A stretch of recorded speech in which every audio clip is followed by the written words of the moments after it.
We should be hot. So let me know if we're coming through audio wise. Um, La la la la la. yes. You know, at least a 10-second delay. Okay.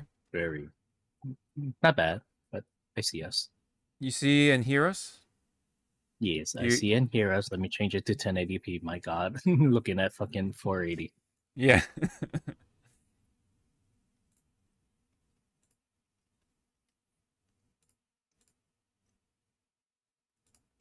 How about you? Do you hear us? Do you see me? See my abs?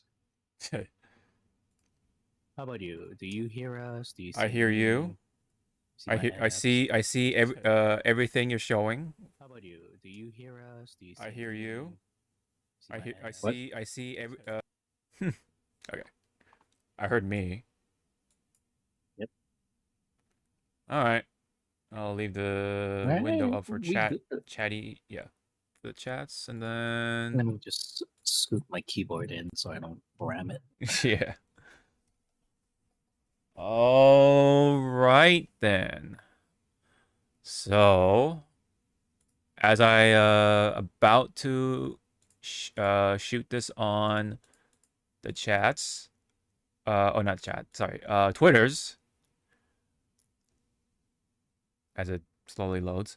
Welcome back. Welcome back, everybody. We are back for 334, 334 of the Hypecast. Hopefully that's correct, but I'm sure it is. We do have quite a bit to talk about, including the Tokyo Game Show stuff. I think it just is about to wrap up because it is the last day as we speak. Because over there it should be Sunday now, and then yeah, so quite a bit to unfold. Oh, I know why. There we go. I'm like, why is this so different? Oh, there we go. Words will be said soon. Yes. Words will be said for a certain game that we will be featuring in this episode. Let me just go ahead and tweet this out.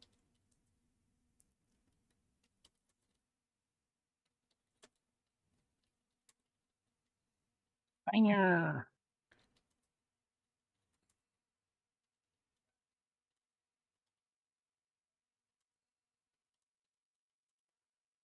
And what I like to do is type in red and then use this red circle as like, hey, we're live, we're recording, whatever, you know? Mm-hmm. And then hit it. All right, tweet is out. Yeah. If you grew out your mustache and beard, right? Because of the way your Twitter profile pic is. Yeah. You should cosplay as Harada. Yeah. I could probably pull it off actually. And then just have try and keep the mustache and beard intact. Yeah. So when we go to Evo, you go to Harada. Oh, but I can't link it though. He has the thing. He has the connecting beard. Hey. I didn't say that you could not use someone that's good with makeup. Oh, yeah, you're right. Oh, but he hasn't been doing it. It's a little faded, so all right, I have an excuse.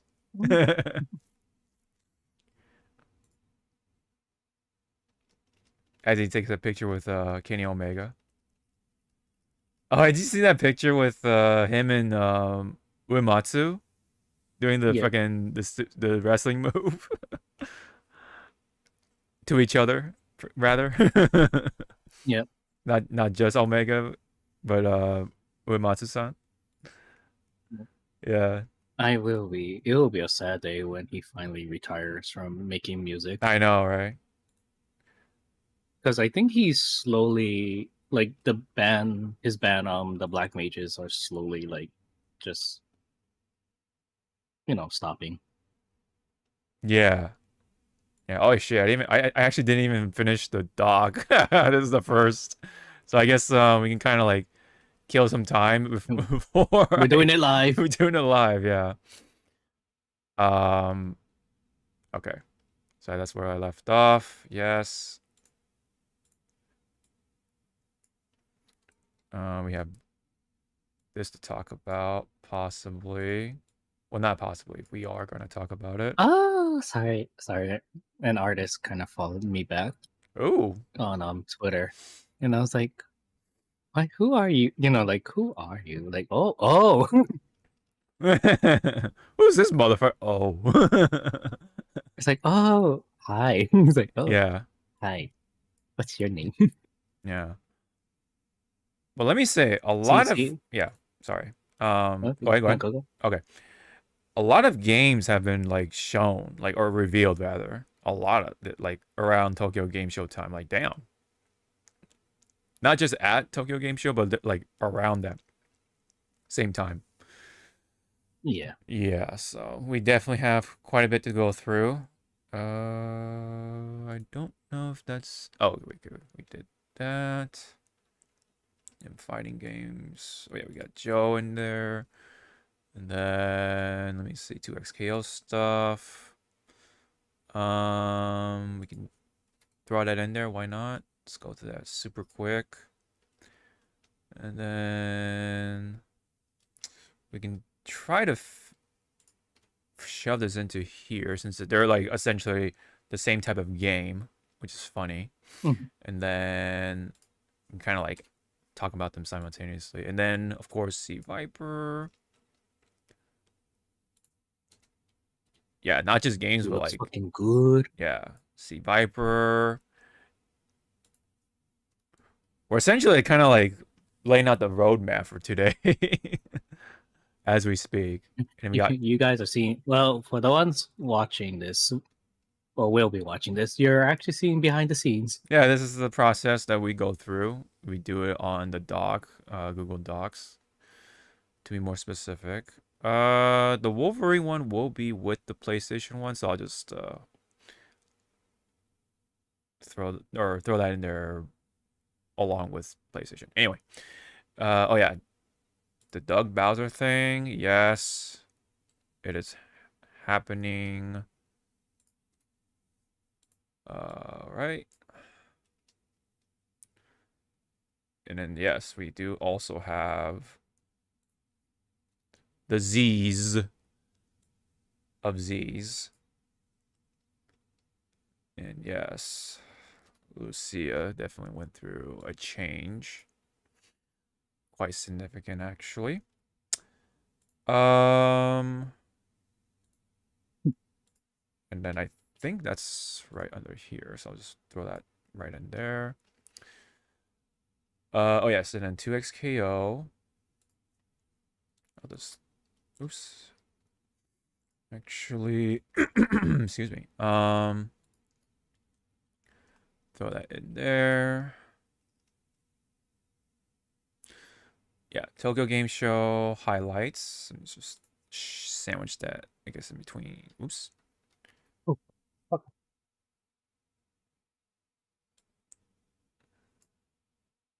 Whoa, why is that not bold? That's so weird. Hold on. Something scared me underneath my computer table, and it was Nanaki's toy.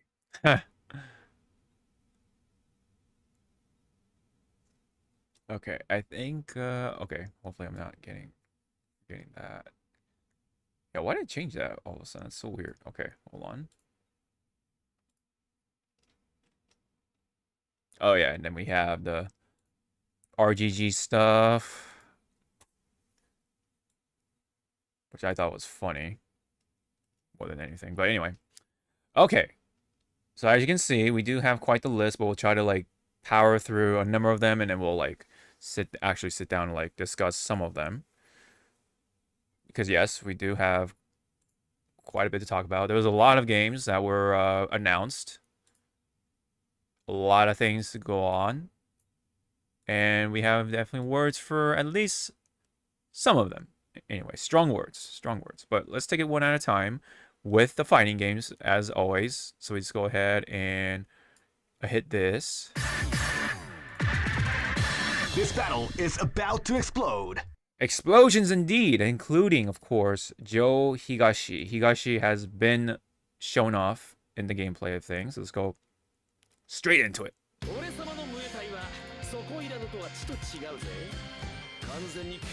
Oh boy.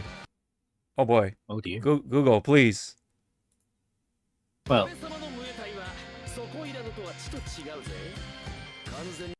oh god. What is going on, Google?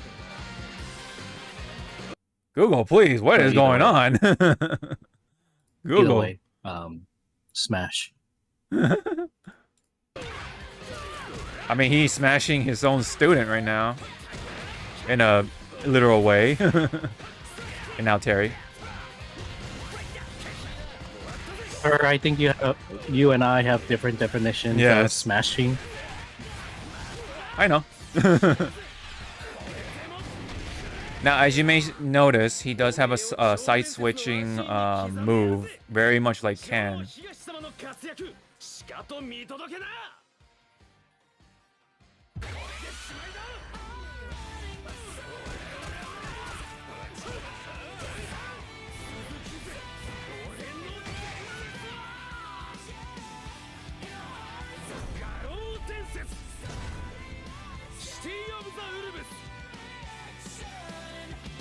City of the what, sir? Yep. So, yep, Mr. Joe Higashi is making it into the fall. It doesn't say any date specifically. And then we still have, of course, Chun-Li for the winter, and let's not forget Mr. Big for early of next year. I don't think there was anything else. Yeah, it was just the usual ending stuff. So yeah, I think the only thing noticeable, at least for me, is the side switching move, which I think is right around here. Right there. Very, very reminiscent of Ken's new move as well. So it looks like they were inspired by Ken of Street Fighter 6 to implement that at least into Joe Higashi of all people. Any comments off of this trailer? I wonder if Joe, because he has his glasses on, Yeah. if he takes too much damage, it breaks or it comes off. Oh and yeah, gets you're right. Like Mm-hmm. a small boost in power, like Wesker. Oh, kind of like Wesker. Yeah.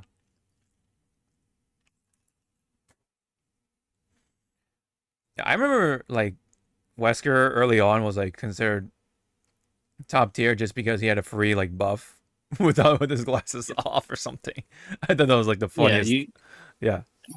Like what? You just taunt in the middle of the match to put it back on. I think so. Yeah, I think that's what can happen if you wanna. Because he takes it off when he does his maximum Wesker. Yes, the level it's just a level 1, and he takes off his glasses, and then he gets stronger. Free buff right there. But yeah, I think other such metas and whatever kind of pushed them off the map, unfortunately. But there are some people that do still use Wesker. But anyways, that's a tangent there. Joe, I don't know, and unlikely will have that sort of mechanic, but yes, the glasses. It is kind of like the talk of the town a little bit because that's literally the only thing that makes him different, right? Is the glasses. Yeah. It's like, all right, let's have a board meeting. How do we make someone like Joe Higashi different from all the Joes?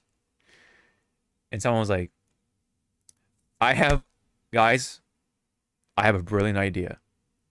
You're not going to believe this. What if we give him glasses? That's pretty much like, oh, we can go off of. And you're like, brilliant. You know, like the Guinness beer commercials. Yep. Brilliant. I was gonna say the Eric Cartman meme. No, we're just gonna make him a chicken, make him gay. Yeah, I mean, literally all there is to Joe when it comes to anything different is the glasses. Otherwise, yeah, like you don't want to really fuck with the hair. Maybe he could have been wearing like a full on like outfit, like instead of just like, you know, the usual Muay Thai get up. He could have maybe like worn something like what kind of like what Terry is wearing, like the bomber jacket kind of thing, like something different, right? Something like a streetwear, right? More like streetwear for Joe. Yeah. But and then have Preacher be the one wearing the Muay Thai uniform or whatever, the actual Muay Thai uniform or whatever, and then have Joe be a little more like not laid back, so to say, but like, you know, taking it to the streets, kind of like shed off the Muay Thai shell and express himself a little more about himself. But this is Joe. He's all about Muay Thai, so he's gonna don the getup still. But yeah, I suppose, right?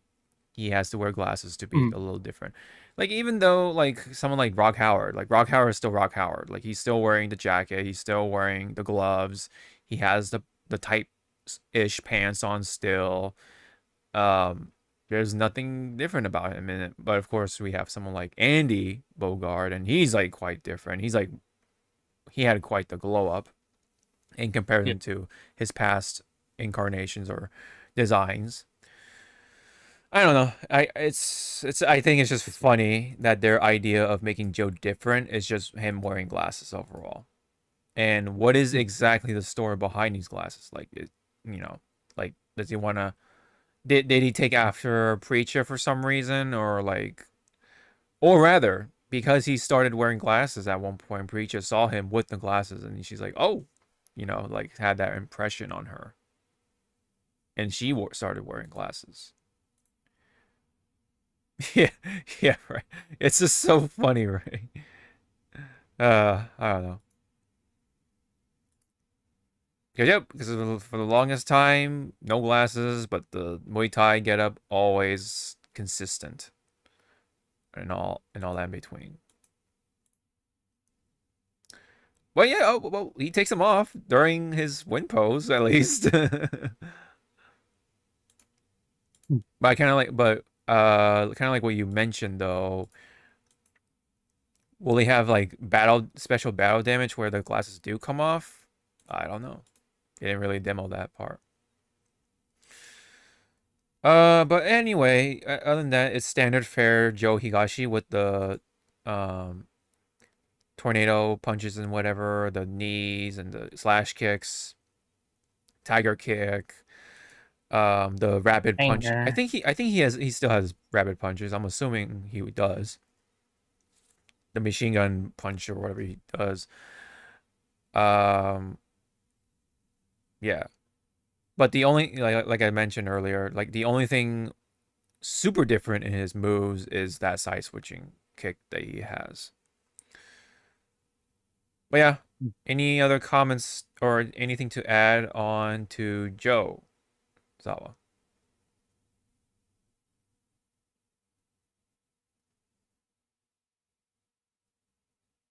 How many gel does he use? Gel bottles does he use? I know, right? How much mousse or wax or like, yeah, that holding that extra strength holding gel or industrial glue. Yeah, he actually uses industrial glue to hold up his hair like that. Yep. Yeah. No, it's oh, hey JP. Hey Destiny, what's up, man? JP, what's up, man? Yeah, because otherwise, Yeah, you still have his machine gun blow thing.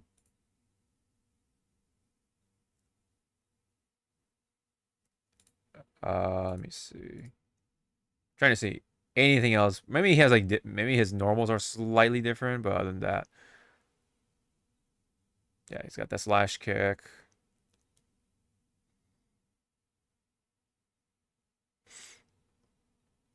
Trying to see anything that well, the only thing missing. Okay, maybe okay. I guess there it is. But he has a separate move called the screw upper. Which is just like a.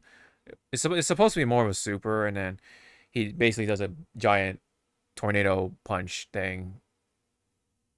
Like he like does an uppercut and then like does a big ass tornado. But I guess that's yeah. But I guess that's his new screw upper, which he basically is doing the dragon punch motion or whatever.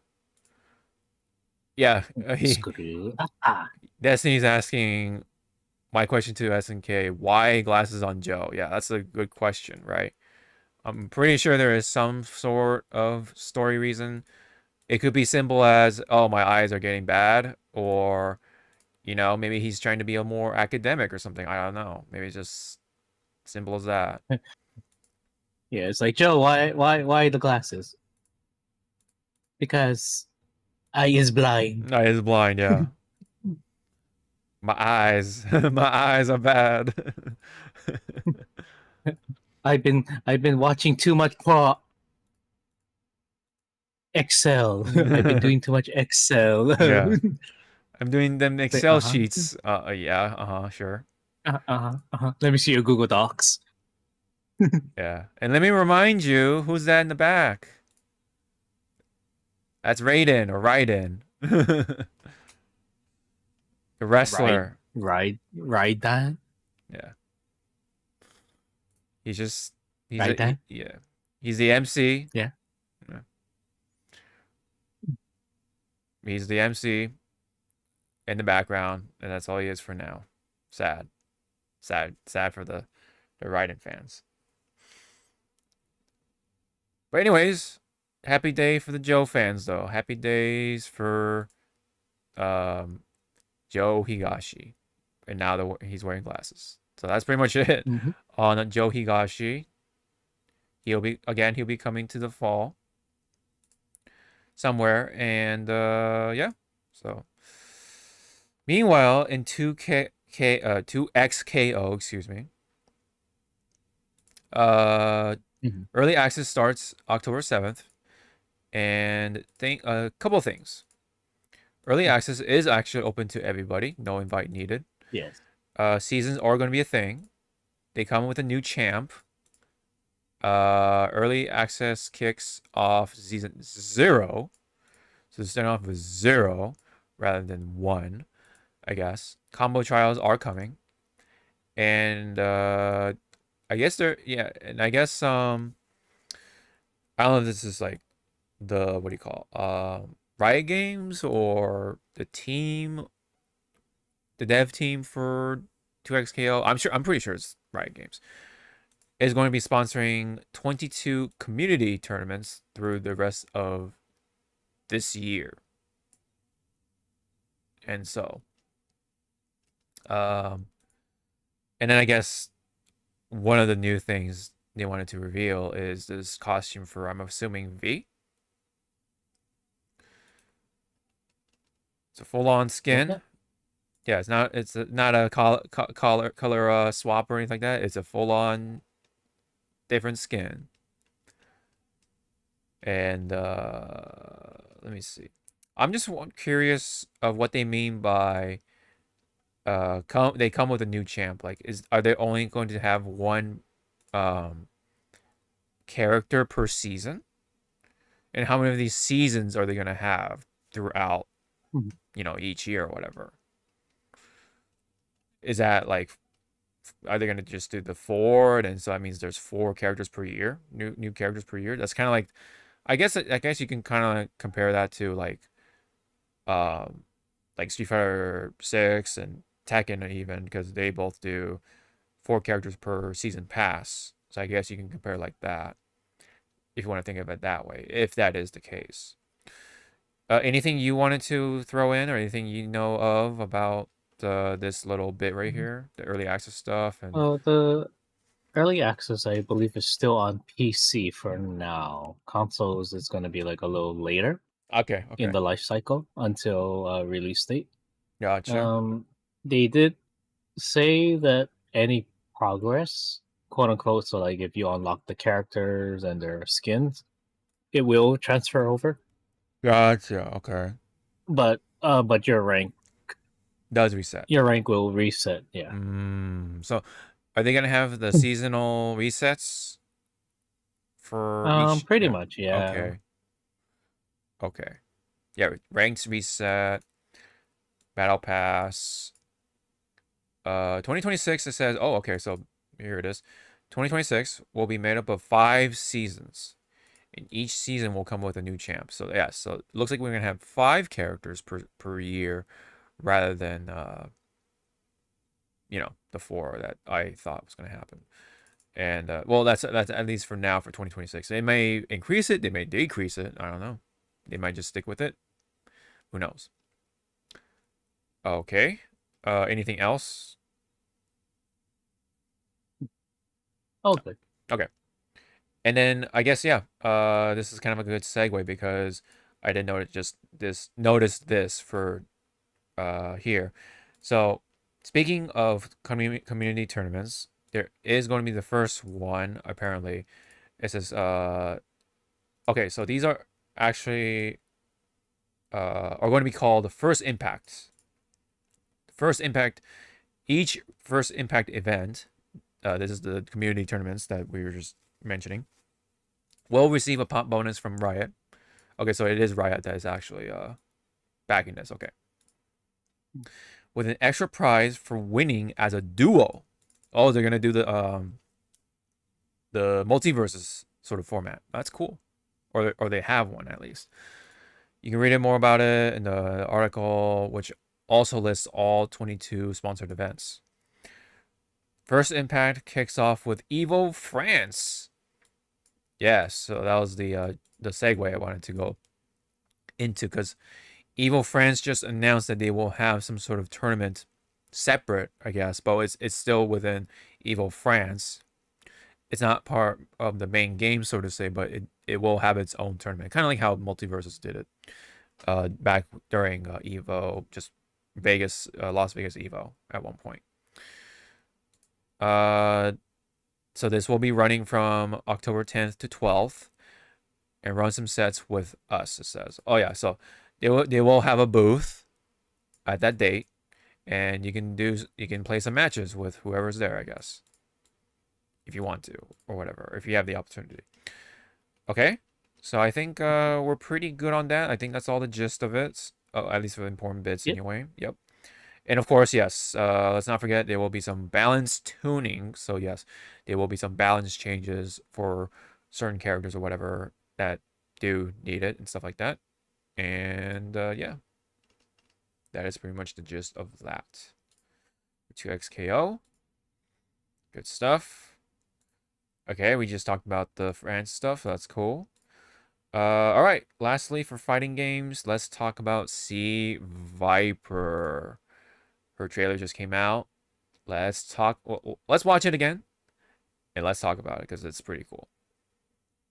All right, you gooners, take off your pants and watch. No.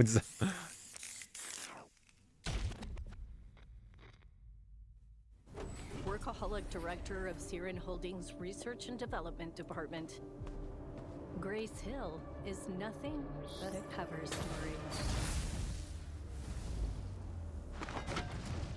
Crimson Viper. My code name. Stay out of my business. Looking good. Looking good, girl.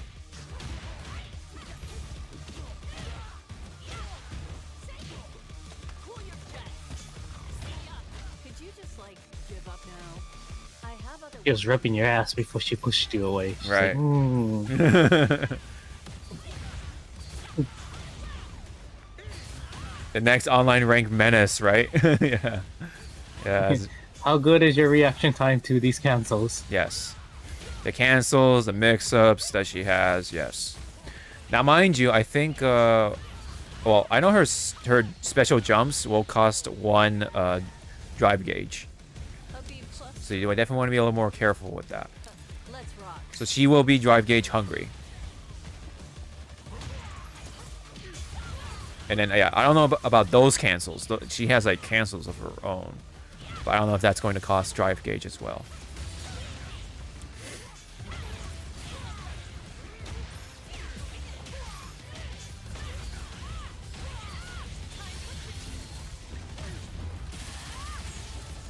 And there it is. That's the Ultra 1 combo as a level 2. Drive Impact. Combo into the level 3. Oof, takes a hit, but smashes in Guile's face. That's me. Yep. I hate to admit, you're not half bad. Even messed up my face. God. Yep. Okay, so if you notice, right, with this particular shot right here, what is that picture, right? I don't have the actual, like, Twitter picture or whatever, the link, but apparently she has been around this whole time, right, as this version of, let's just call her Crimson Viper, right? In her more of that scientist researcher get up. With her hair down and everything, right? Curly hair, all that stuff, right? So she's been around. She is somewhere in some area. I not super sure. But yes, she was just pretty much under the players' noses, you could say, the whole time. What do you think, Zawa? What are your comments on her moves, her looks, how she plays? She's gonna be fun for players that loves to do cancels. For sure, for sure. I'm just waiting for players to just keep pounding the damn ground. Yes. Especially someone like Sherry. She loves Sea Viper. She loved playing her in 4, from what I can remember. And she's like, she's like a pretty well-known member of the FGC, especially Street Fighter. More work, or more recent work as a commentator, and also she's kind of like pretty much like big on the visas, right, for the foreign players. So she helps with that happen. So yeah, players like her will be loving to test her out to see if she is going to be a top tier character or not.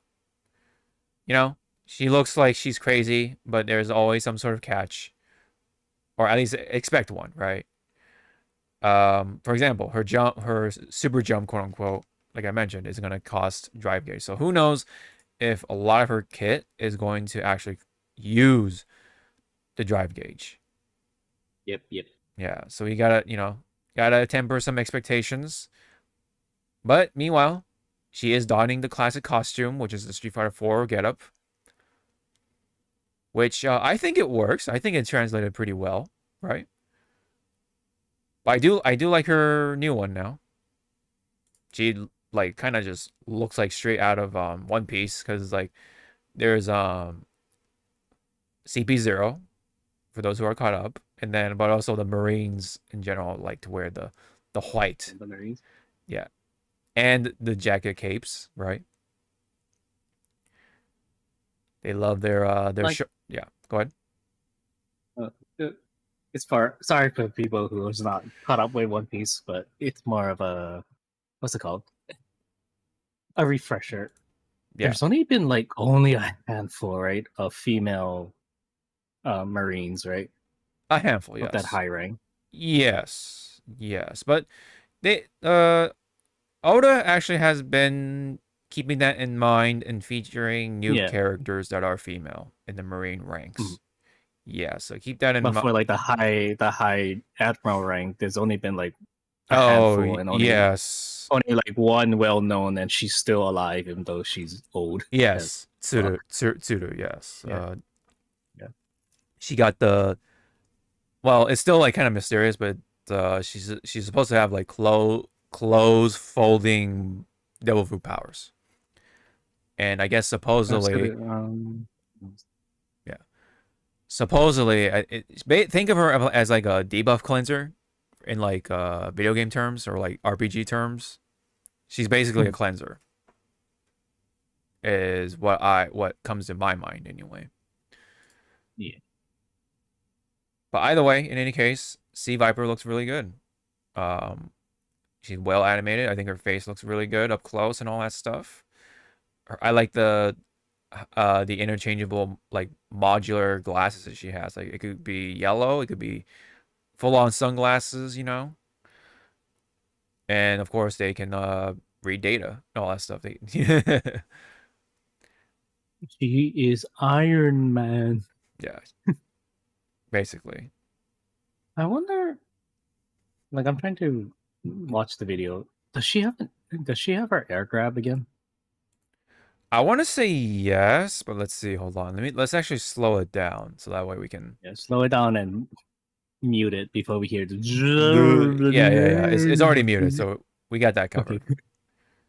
We got that covered for sure. See, she likes touching your ass and it fits you away. Yes.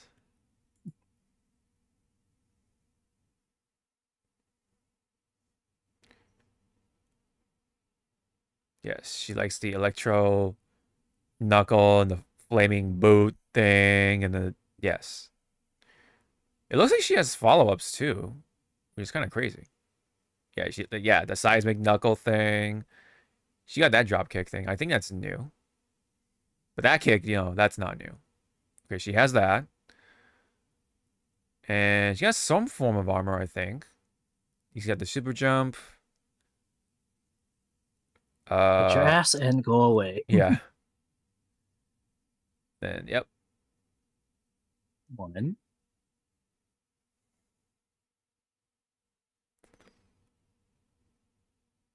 Oh, damn. Her mouth, man. When she does that kick, she's very excited. Let's just say. And damn, girl, takes off the glasses, man. Shit, you know?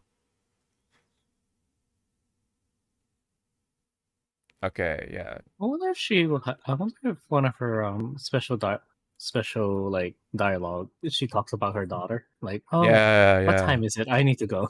Yeah.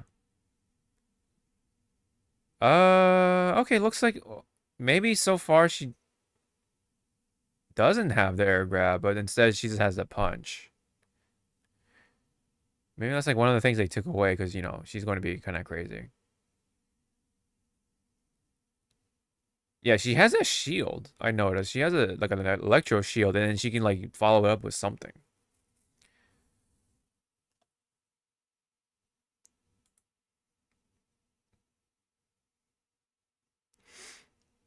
Yeah, she has that move from her Ultra Or One. full throttle. I feel. Yeah, full throttle. Yep.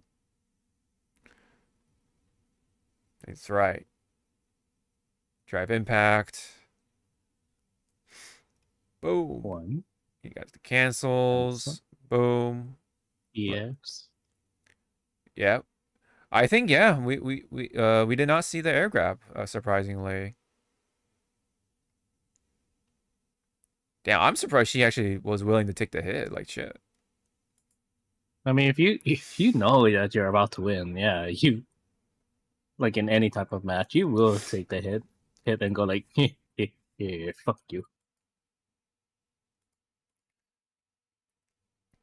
So I think like she's the only one that has a CA or whatever that lets her hit the opponent like that.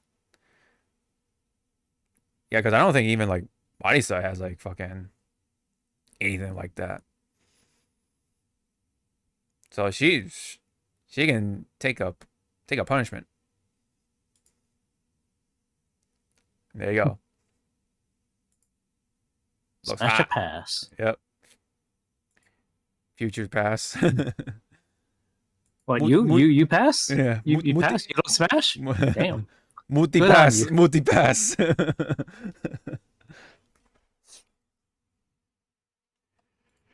But anyway, Sea Viper is almost here, but You know who's next? You know who's next?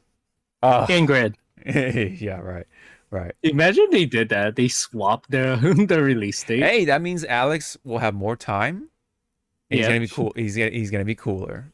He's only gonna get cooler. Gameplay wise. And then they said, "Oh, just kidding. We're gonna push him way back." What do you Way mean? back, like delay. Yeah. Yeah. He won't come out to the end of next year. It's like, Yeah. wait, why? I don't know. He will not. You know. Come- He will not come out until Kenny Omega's next birthday. Not the one. Not the one that's coming up, but the one after. For whatever reason. Alex will be released when none of these, and they list like all the like past Evo champions. Yeah.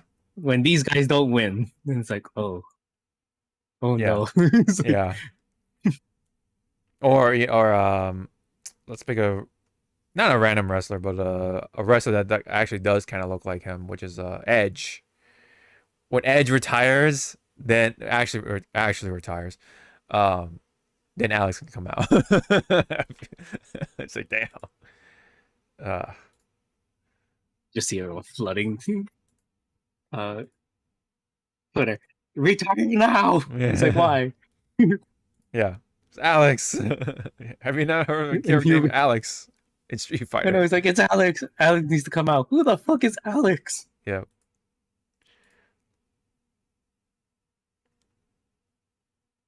But now she's hot though. She's hot. I like Crimson with the hair like that, with the singular bang hanging out like that. I like it. You know, like I can already tell that on the PC mod side of this game, someone's gonna mod Evelyn skin on her. Oh yeah, yeah, you're right. Yeah, that could work. That could work. Let me take a look at her. Oh yeah, some people were like memeing off of this punch, this pose right here, because it kind of looks like the you know that stupid frog with that one pose that he does. It looks like he's about to like Pepe Frog me. the Pepe frog punching thing, and like fucking Yeah. a lot of characters do that too, like Vegeta from Fighters and like other such fighting games. Does that wind up pose before they throw out that big ass punch. Yeah, but basically that's the pose. It's basically the pose. I thought it was funny that some artists actually drew that out. So yes, Sea Viper is almost here. But before we go, there is some concept art. Goddamn. Yeah, they even like drew out her gloves, the boots, like what's under her heel, right? And all that stuff. The lipstick. What is that, like her mirror or something? And yeah, her phone. Oh, look at that, dude. She had the little like what do you call these? Like a bracelet thing, and then like a little sunflower thing right there, probably from her kid, right? And then that's her without the coat. Like, damn.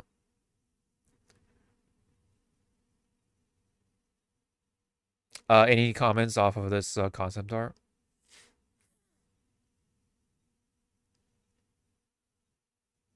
I want the phone. You want the You phone? just see me just take our phone. It's like, Yeah. Yeah.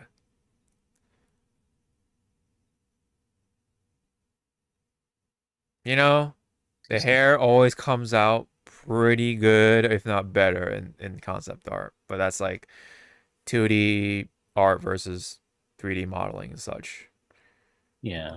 Yeah. I mean, you know, we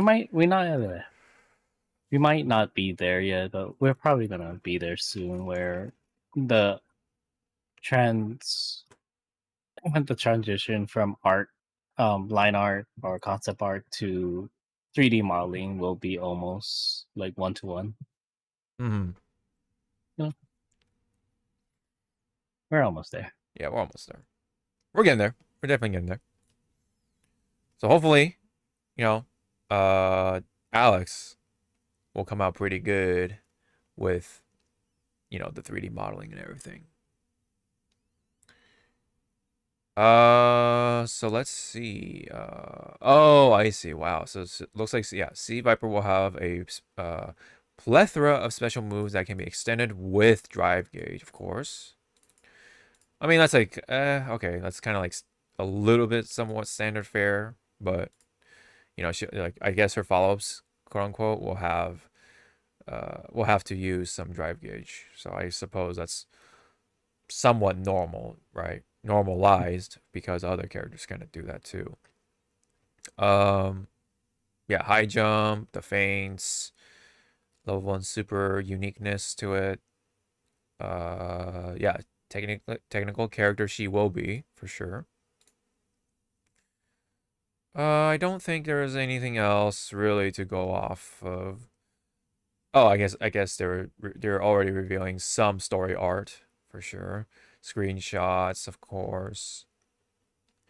And explaining some of her moves. Oh yeah, you know, like, oh yeah, this will be safe on block. Apparently. Then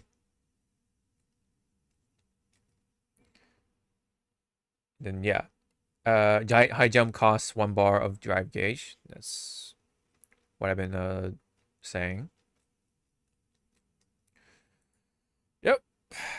Good God. Good God. Man. She got the look, man. She got the look. I like that. That look is like giving me that fucking like, not worth my time. I But know. fine. Yeah. Oh, you see the horse though? I mean, she's looks like she's talking to M Bison. She's a brony. Brony. Man, I haven't heard that term in a long time. It was like that curse.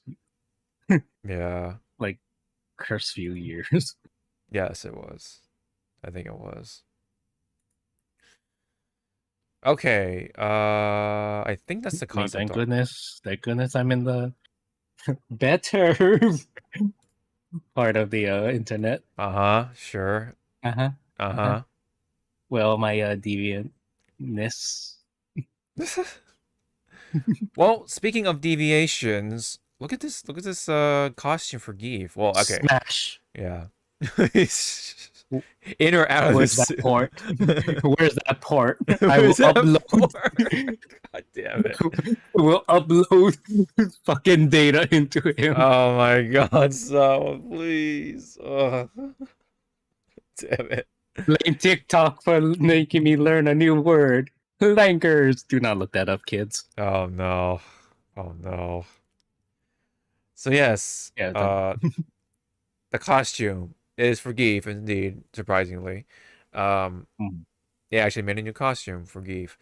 And it is the Mech Zangief. Or rather, it's called Mech Zangi F. It's kind of funny. Technically, this has happened before, but it was a form of a super from back in the I think it was either like Alpha or the Marvel versus Capcom days. So he was able to do this, I think, in 1 and 2, if I'm not mistaken. So you can kind of tell by the color, right? Because that's what he looked like, quote unquote. It's a palette swap. But now he's actually going to look like an actual mech, if you look at the concept art at least. So let's see how much of this is going to carry over into the 3D model. Because you can see like the metal fiber, like the sort of the carbon fiber thing going on, like all these little intricate lines and like the usual robot stuff, right? And he actually has like the visor thing going on, which it might open up somehow. I don't know. But I think it's cool so far anyway. But I gotta see it in 3D form. I gotta see it in the 3D in-game model to really put judgment on it. But concept-wise, I think it's coming out pretty good so far. Although funny, they added LED nipples, red LED nipples. Was that necessary? I don't know, but I think it's funny for sure. Interesting choice of having blue and red light up things on his shoulders. I don't know what that's supposed to like mean or whatever. He's got the red spine thing going on. And then yeah, a little antenna thing, a little, what is that, like the camera or whatever. Yeah. But yeah, if it comes out all like this, yeah, cool. Awesome. I wonder how many people will actually use the costume though for tournament uses. Yeah. We have Jack in Street Fighter now. It's crazy.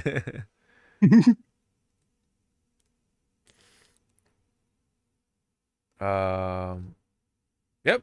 So that's essentially it. Geef got a skin. I wonder if there's anything else new that we were possibly missing. Nope. Just a happy birthday to Marisa.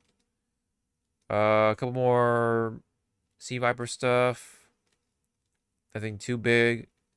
Yeah, that's about it. So apparently, yeah, you can get it.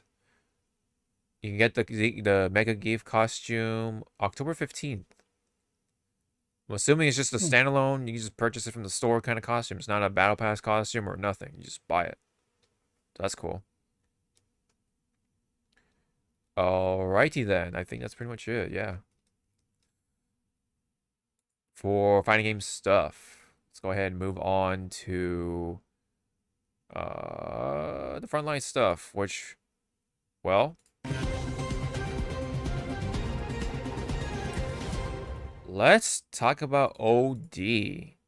This is, I think, the spiritual successor to PT. Remember that? With Kojima and Norman Reedus. But now he has the baby fetus. Yeah, but now he has the baby fetus. But that game, yes, unfortunately, was canceled. And then followed shortly after was the departure of Kojima, because Konami was like, I don't know what happened in that meeting. Who knows who was actually in the right, who was actually in the wrong. But of course, people sided with Kojima, so you know, that's just kind of how it went in the court of the people. But anyways, we do have something kind of like the essence now carrying over to a game called OD. So let's go ahead and check it out. It's a 3.5-minute trailer. And it has a lot of likes. Definitely has a lot of likes for sure. All running on Unreal Engine, by the way. Which could be good or bad, depending on, I guess, who you are. Yeah. Oh, depending. All depends, yeah.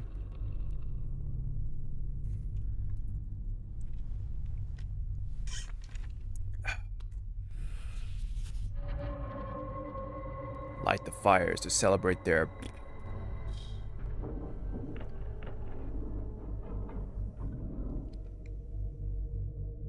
The building is from a 3D scan.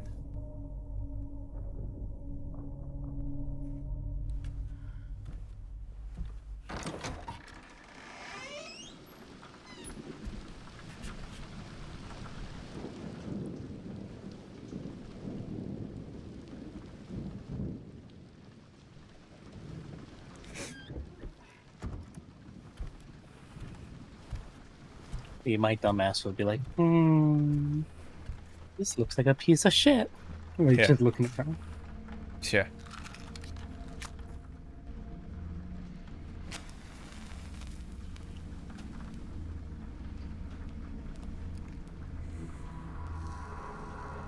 I wonder if this is like actual in-game stuff, or is this just like a pre-rendered cutscene using Unreal Engine? It's what? Oh no, because she got burnt. So it's oh, like, shit. Oh shit! Yeah. Yeah. Oh fuck! Shit! Don't you hate that when you're using matches? The fire just like starts to go to your hand. Go down. Yeah, Yeah. go down like super fast. Yeah. Unless you're not really paying attention, it Yeah. just goes straight down. You're like, ow. Yeah. It's like, ow. Ooh, look at that. The creepiness starts to She's like, crawl in. motherfucker. Yeah. Oh, look at the eye. Yeah. The eye on the window.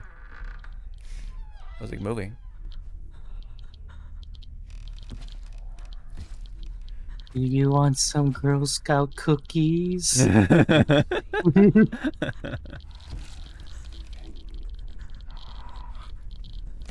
Don't worry. It does They're look fresh. Yeah. We have Thin Mints.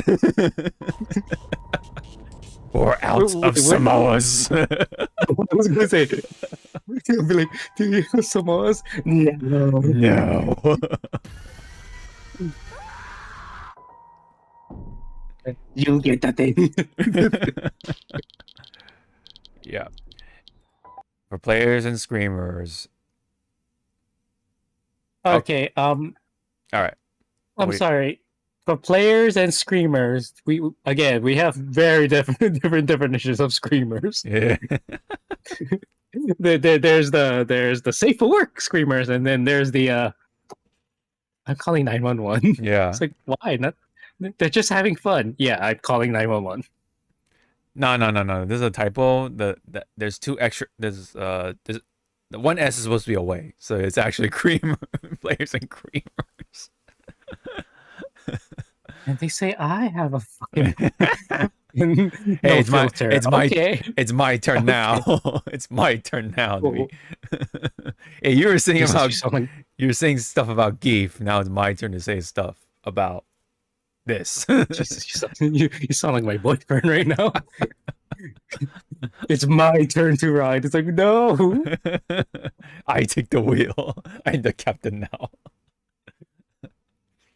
But yes. Yes. I'm just gonna be honest. It doesn't really explain shit. No, it doesn't. It's a very like a little tease, right? And we have It's no idea. Yeah. more setting up for the atmosphere. That's Oh, what for it's doing. sure. Oh, yeah, for sure. I mean, yeah, like what's going on with the girl? Why is tattoos or whatever the hell that is like showing up on her body? Is she like some sort of like was she from like this cult that she wants to get out or something? Or I don't know. Mhm. Yeah. Who's the thing behind her, right? Is that like, that's basically the Mr. X, right, from Resident Evil kind of deal. Because like if you see, because when you see this part, like those are some gigantic hands, or she has a small head. I don't know, but anyway, yeah, it does feel a little bit like PT though, like the way she's Like, looking. you Mhm. can kind of see like what they were trying to save, Yes, and obviously you can't do it one to one, but they're really trying to like carry the essence of what PT could have been. yeah. Yeah. And It's you know just, what? again, like, Yeah. it's super sad that Mm-hmm. we lost something. Yeah. It was supposed to be, what was it? A Silent Hill game or something, right? Yeah. Yes. Yes. Very, very unfortunate that got canceled because of reasons we will likely never find out, at least for a very long time, unless Kojima or somebody from Konami will just like be fuck it. We're at that end of we're at that point of our life. Who the fuck cares now? Spill the beans, right? But yeah, it's basically the you can make the best guess but still be wrong kind of situation. Yep. And you know what? Maybe Kojima was being a pretentious asshole. I don't know. Maybe he's the one that's being a piece of shit in that meeting. And maybe Konami had every right to fire him or let him go, whatever. But we don't know, right? And at the time, Konami was on that sort of record of being a bad company, right? With the bad games that are coming out, the practices that they were doing, so Yep. it's yeah. It was hard to say. It is hard to say. And so but because we can only go off of that, we just presume, hey, we're for Kojima for the most part. Konami's a piece of shit. It's kind of like the excuse, right? You just call them pieces of shit company, all that stuff. But I think over the years, at least I learned to kind of like just not take sides immediately, because what happened with like people like Helena Taylor, right? Because everyone sided, or not everyone, I would say a lot of people sided with Helena Taylor, and then as soon as the other side of the story came out, it's like, oh shit, Yep. right? She's like, she says she told the half truth, which is basically still a form of lying. So it's like, yeah, like, so it goes to show, like, as much as you love this person or you admire this person, they still are no different than anyone else, and they can just be the biggest liars in that situation. I don't know, right? So, anyways, this is a game though with not only with Kojima, but Jordan Peele, I believe, right? This is a Jordan Peele and Kojima collaboration sort of project. And so that means, yes, there's going to be that nice, unique spin on sort of those horror gaming aspect. But it's still called a Kojima game. Funny enough. Yeah, because I could have sworn somewhere, at least in this trailer anyway, his name also popped up too. Yeah. Because Peele has making some rather unique enough horror movies to kind of stand out from the crowd. I remember watching one of them. Yeah, he's making like a good like headway. Yes, he's been on a pretty consistent record with those types of movies. Yeah, I've only watched like a couple of them, and or at least one of them at least, and I enjoyed it. I enjoyed it for what it was. A little weird, kind of like falls into the sort of artsy fartsy type of movie, right? Yeah. Like kind of indie, like like that vibe, right? With those indie films. It kind of has that with Peele's movies. Anyway, I would like to see more from it, of course. I'm sure a lot of people are on the same boat. I can't say I'm gonna get it by immediately or anything like that, because I didn't really pick up games like well, what was it? Oh yeah, Death Stranding. Yeah, you just never know, right? Because like it could be one thing, and then as soon as the game comes out, it could be a completely different thing, right? We have no idea what Death Stranding was until it came out, and it's just some strange thing. Let's just call it that. So again, yes, it is running off of the Unreal Engine, and there has been at least a handful of people that are kind of just like, oh man, because Unreal Engine has been kind of on the kind of unfortunate bad record or run with a lot of people's PCs and stuff like that. So it's been not the most optimal experience, like literally, and unfortunately. People would rather see it running on the Fox engine, but I think the Fox engine is with Konami, I think, right? So that's something we can't really do about, right? Yeah. Let me just confirm that. Fox engine, there we go. Okay, well that's the oh, it's a discontinue. Yeah. So it is a game engine from Konami, yes. But they've retired it since. Yeah, so. But I think visually it was pretty impressive at the time. because I think that they when it came to the PT, yeah, there you go. PT definitely used the Fox engine, and that was like very impressive at the time. But unfortunately, like, well, the Fox engine is just kind of no longer exists. All right. So anyways, if we don't have anything else to say about OD, we can move on to the next thing. I'm pretty sure this will have OD mentioned in here, so we can go ahead and skim over that. But the state of play did happen during the Tokyo Game Show sort of week.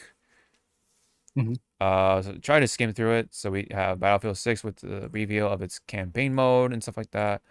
I haven't watched it yet, but for the sake of things, we can skip it. There is ChronoScript. Code Vein 2 was one of the big ones, especially for those who love Code Vein. Crimson Death. Oh, yeah. Big booby woman for Code Vein. Yeah.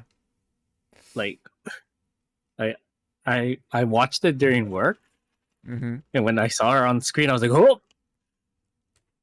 Can't let work think that I'm bisexual or straight. The universe will implode. Yeah. That'd be pretty funny.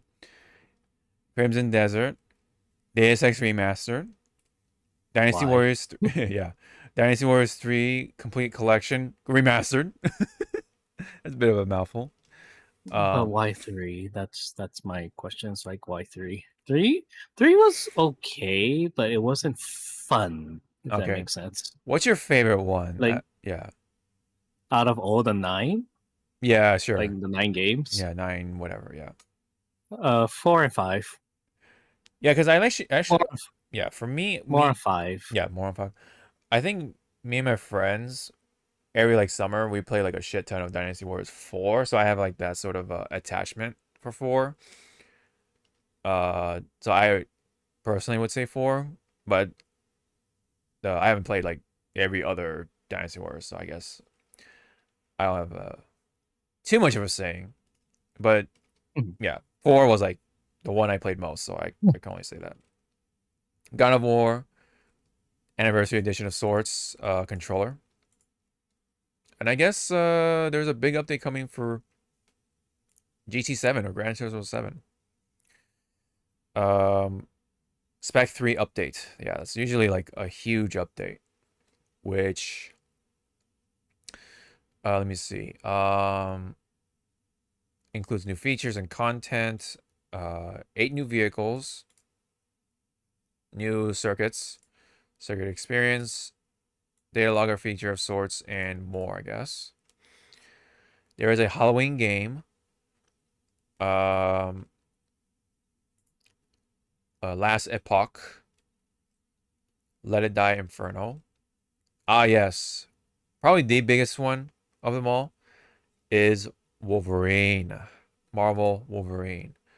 I actually have not watched this, so let's go ahead and play this one. This was the one trailer I actually wanted to sit down and react to. So let's go ahead and blast it.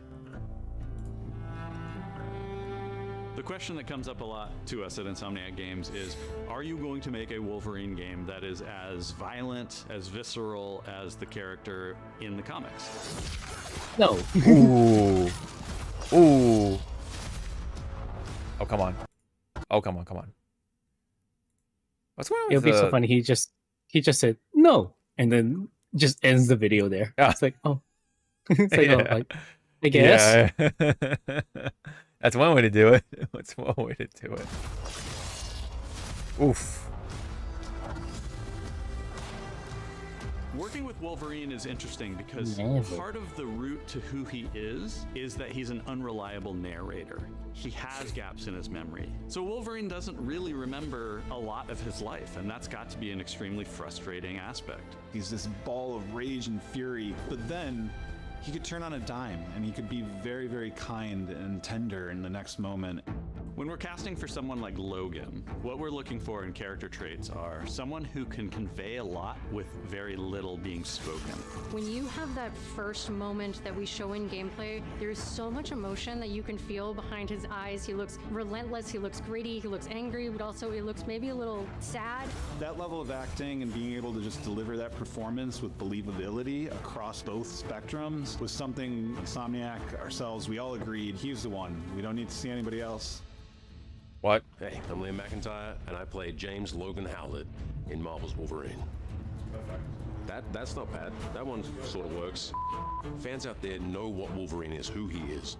My job is to try and find the essence of who Wolverine is, especially as he applies to our story. People hurt him, people take from him, people betray him. He still fights for people who can't fight for themselves. It's one of the greatest honors of my life, one of the biggest responsibilities I've ever had, and one of the coolest things I've ever got to do. The entire game is built around staying true to the Wolverine experience. And then how do we want to put our Insomniac stamp on that? How do we want to put our own spin and creativity, but still give something new and fresh the fans are going to be excited about? It's the full package. It is a level of detail that we've never been able to do before. You could see it in the Damn. trailer. You can see pores. You can see blood in between the little lines of his teeth. I love the attention to detail. It's exciting that we're going to be able to bring that kind of fidelity to players. Wolverine is a character who goes to many places through the comics. You'll see the Canadian wilderness, you'll see Japan. There's a shot where Logan is sliding down that rooftop and you can see the breadth of Madripoor in Lowtown. It's always nice teasing the depth and the amount of characters that we'll be seeing in the game. Omega Red makes Whoa. an appearance, Mystique is there, and there are some hints to other characters that fans of Wolverine will recognize for sure. Another visual element of Marvel's Wolverine is the blood. The blood tech that was put into this game Whoa. is pretty phenomenal. There's a part in the trailer where Logan jumps down and then he does the claws up through the face. That one I thought maybe was going to be taking it too far, but I am so glad that we have it. It looks fantastic. Wolverine's combat, making that special, making that feel like him, making it feel different to anything else you've played, that's a tough job. What's so cool for me is there was this one section of the game I got to try. It was just visceral, immediate, and so incredibly satisfying, and I was like, this is gonna be amazing. We're pretty excited about the artwork that we're using on the cover. It's dynamic. I'm on it's board. rough-edged. I'm liking what I Notice see. It doesn't look like our past games. It has a sense of urgency and forward movement and rage and fury, and that's Wolverine. One of the cool things about Insomniac is they are probably the most collaborative group of people I have ever worked with. They make you feel part of their team. That's not something you always get. We've been in a creative collaboration with Insomniac Games and PlayStation for over a decade now. We've made some of the greatest superhero Omega games Red. of all time, and that was always the goal, making games that are timeless. I think fans are going to be excited, but I'm also really excited about it because I'm really proud of what we made. We are focused on making the best Wolverine game ever. On behalf of everyone at Insomniac Games and the Wolverine team especially, we want to thank you for taking time to watch our trailer. We can't wait to show you more in spring of 2026. Cool. Please buy it on the PS6. I know. Fall of next year. Damn. All right. Sorry. Now we can start watching the gameplay trailer though.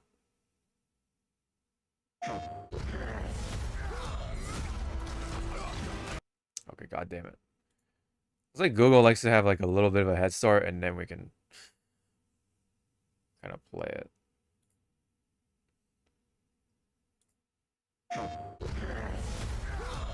Again? Come on, dude. There we go.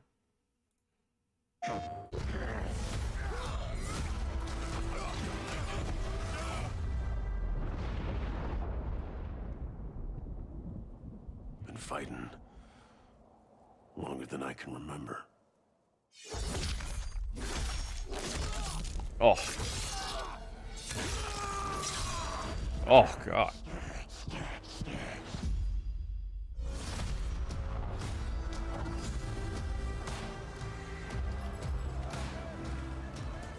I'd like to say I'm not a violent man. just has a way of finding me. But I'd be lying. Doesn't matter where I go.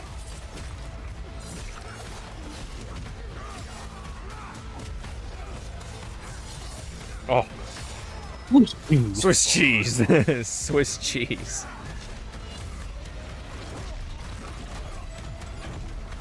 Hello, Logan. Yep. That's always waiting. We gotta have Sabretooth at some point, right? Not for me.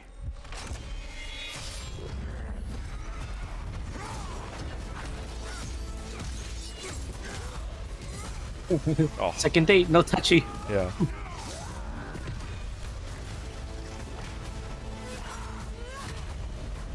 Because I ain't no hero.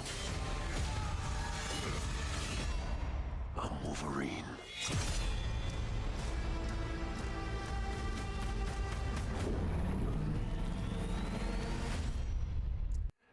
Nice. We got the Sentinel in there. I wonder if that's Master Mold, though. Your master, your mode. Oh, Mold his master. Whoa! Whoa, man. Whoa, man. Yes. So Wolverine is a thing for sure. And I like this. This is Microsoft Flight Simulator, but it's on PlayStation. But you know, What the fuck? yeah, What the fuck? right. Because remember, Microsoft was like, "Yeah, we're just gonna just start throwing out our exclusives onto other shit." So, because they don't know what the fuck they're doing, kind of like with Warner Brothers, kind of. And then we have Neo 3. I don't know if this was a first time announcement, but whatever. And there was some stuff for the PlayStation Plus stuff. And then if you have whatchamacall, what was it? I don't know if you need like a certain grade of certain PlayStation Plus, but you have access to Last of Us 2 for the classic, I guess you could say backlog, right? You can download it for free and stuff like that as long as you have PlayStation Plus. I guess the monthly games coming is Alan Wake 2, you have Cocoon, and then you have Ghost Simulator 3. Yep. They showed off some new speakers. There's an incoming game called Saros or Saros. Heroes. Yeah. It's from Housemark. It is coming out March 20th of next year. Ah, yes. And then Sonic Racing Cross Worlds, yes. Revealed more guest characters for the game. That includes Mega Man, of course, the Blue Bomber. Yep. And, of course, Proto Man is also coming into the roster. The course also will be featuring Mega Man stuff in the form of Dr. Wily's Castle from Mega Man 2. The Mega Man DLC pack will be launching early next year as part of the Season Pass Digital Deluxe Edition, I guess. And then I guess we have a game relating to the Seven Deadly Sins anime or manga series. The Seven Deadly Sins Origin. So if you're a fan of that stuff, that's something for you. And then we have Zero Parades for Dead Spies. And that is essentially it. At least on this blog anyway. So, anything you wanted to comment off of from any of the games? How are you feeling for Wolverine? Are you sold already, or do you want to see more? Are you like just... I want to see more, and also that whatchamacallit? I want to know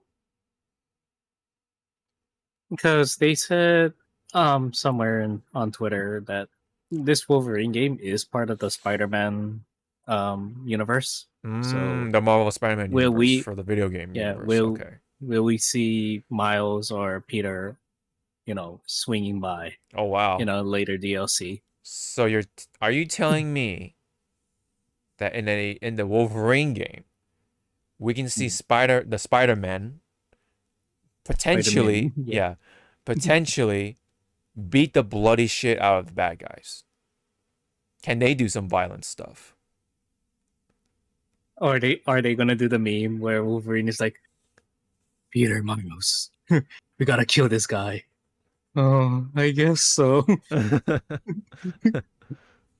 It's like, or damn. Yeah. Actually, that could But be. wait, Wait, would you play it? oh, Would you want to play it? was that? But either way, like, I'm looking forward for Wolverine. Yeah. The rest of the game catalog, I guess Dynasty Warriors 3 was I Dynasty Warriors has always been my turn off. And turn off my brain. Let me Yeah. just fucking. Fuck some shit up. I know it's gonna sound horrible, but I'm still gonna say it. Let let me go kill some some let me go kill some Hans people. Oh my god. Damn. Wow. Not my I know what you're saying, but damn. fine. I'll pursue Lubu, you fucking weaklings. Yeah. Gets one shot it. I don't want to pursue Lubu anymore. Yeah. All right. Yeah, I mean, I'm more on like, yeah, I'm pretty convinced already. Obviously, I would like to kind of see more, but I want to see too much because otherwise that's like giving away the story and stuff like that, right? You know, with fucking movie trailers nowadays, they give away too much. I'm already on board with having this type of Wolverine game with like the violence, just the visceral, like side of Wolverine being shown off, right? And then I think it was a good thing we saw the behind the scenes. It kind of worked out because now you get to see the actor, like what he's like, and like and now you can like connect the voice to this Wolverine, and I can kind of get behind it already, personally. Should have been Hugh Jackman, perhaps, sure, but this guy, I think, especially once we are able to sit down and play this game, I think he's gonna do a really good job already of being Wolverine. This violent, rageful Wolverine, who's also kind of sad. So anyway, He just needs a hug. yeah. I think he just definitely needs a big ass hug from someone like Colossus or something. Anyway. Apparently, I didn't even know about this till now. PlayStation is going to have a collaboration with Magic. So Magic, I guess the PlayStation property will be the next thing on their collaboration list. So you can only see the some of the cards. So you have Ellie, Vengeful Hunter. That's so funny. Joel, you have Kratos. Atreus, is that his name? I know that's supposed to be like the son of Kratos. Oh, Atreus. Atreus, yeah. Or if you want to go by his frost giant name, do you care about spoilers? Go ahead.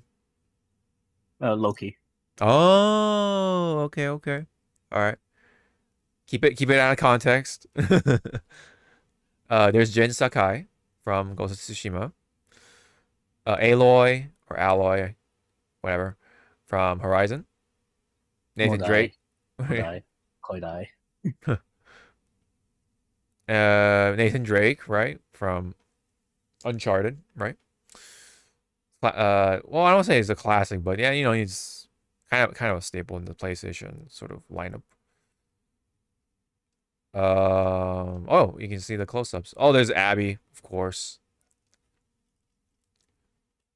Nice print or size of Mr. Drake right here. Damn. Yeah, Jin Sakai one looks pretty cool.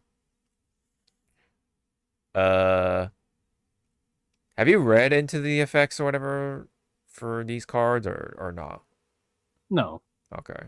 Yeah, because truth be told, I'm not interested in the PlayStation Magic the Gotcha. Gathering set. Gotcha. I'm more interested in the Spider-Man that just came out.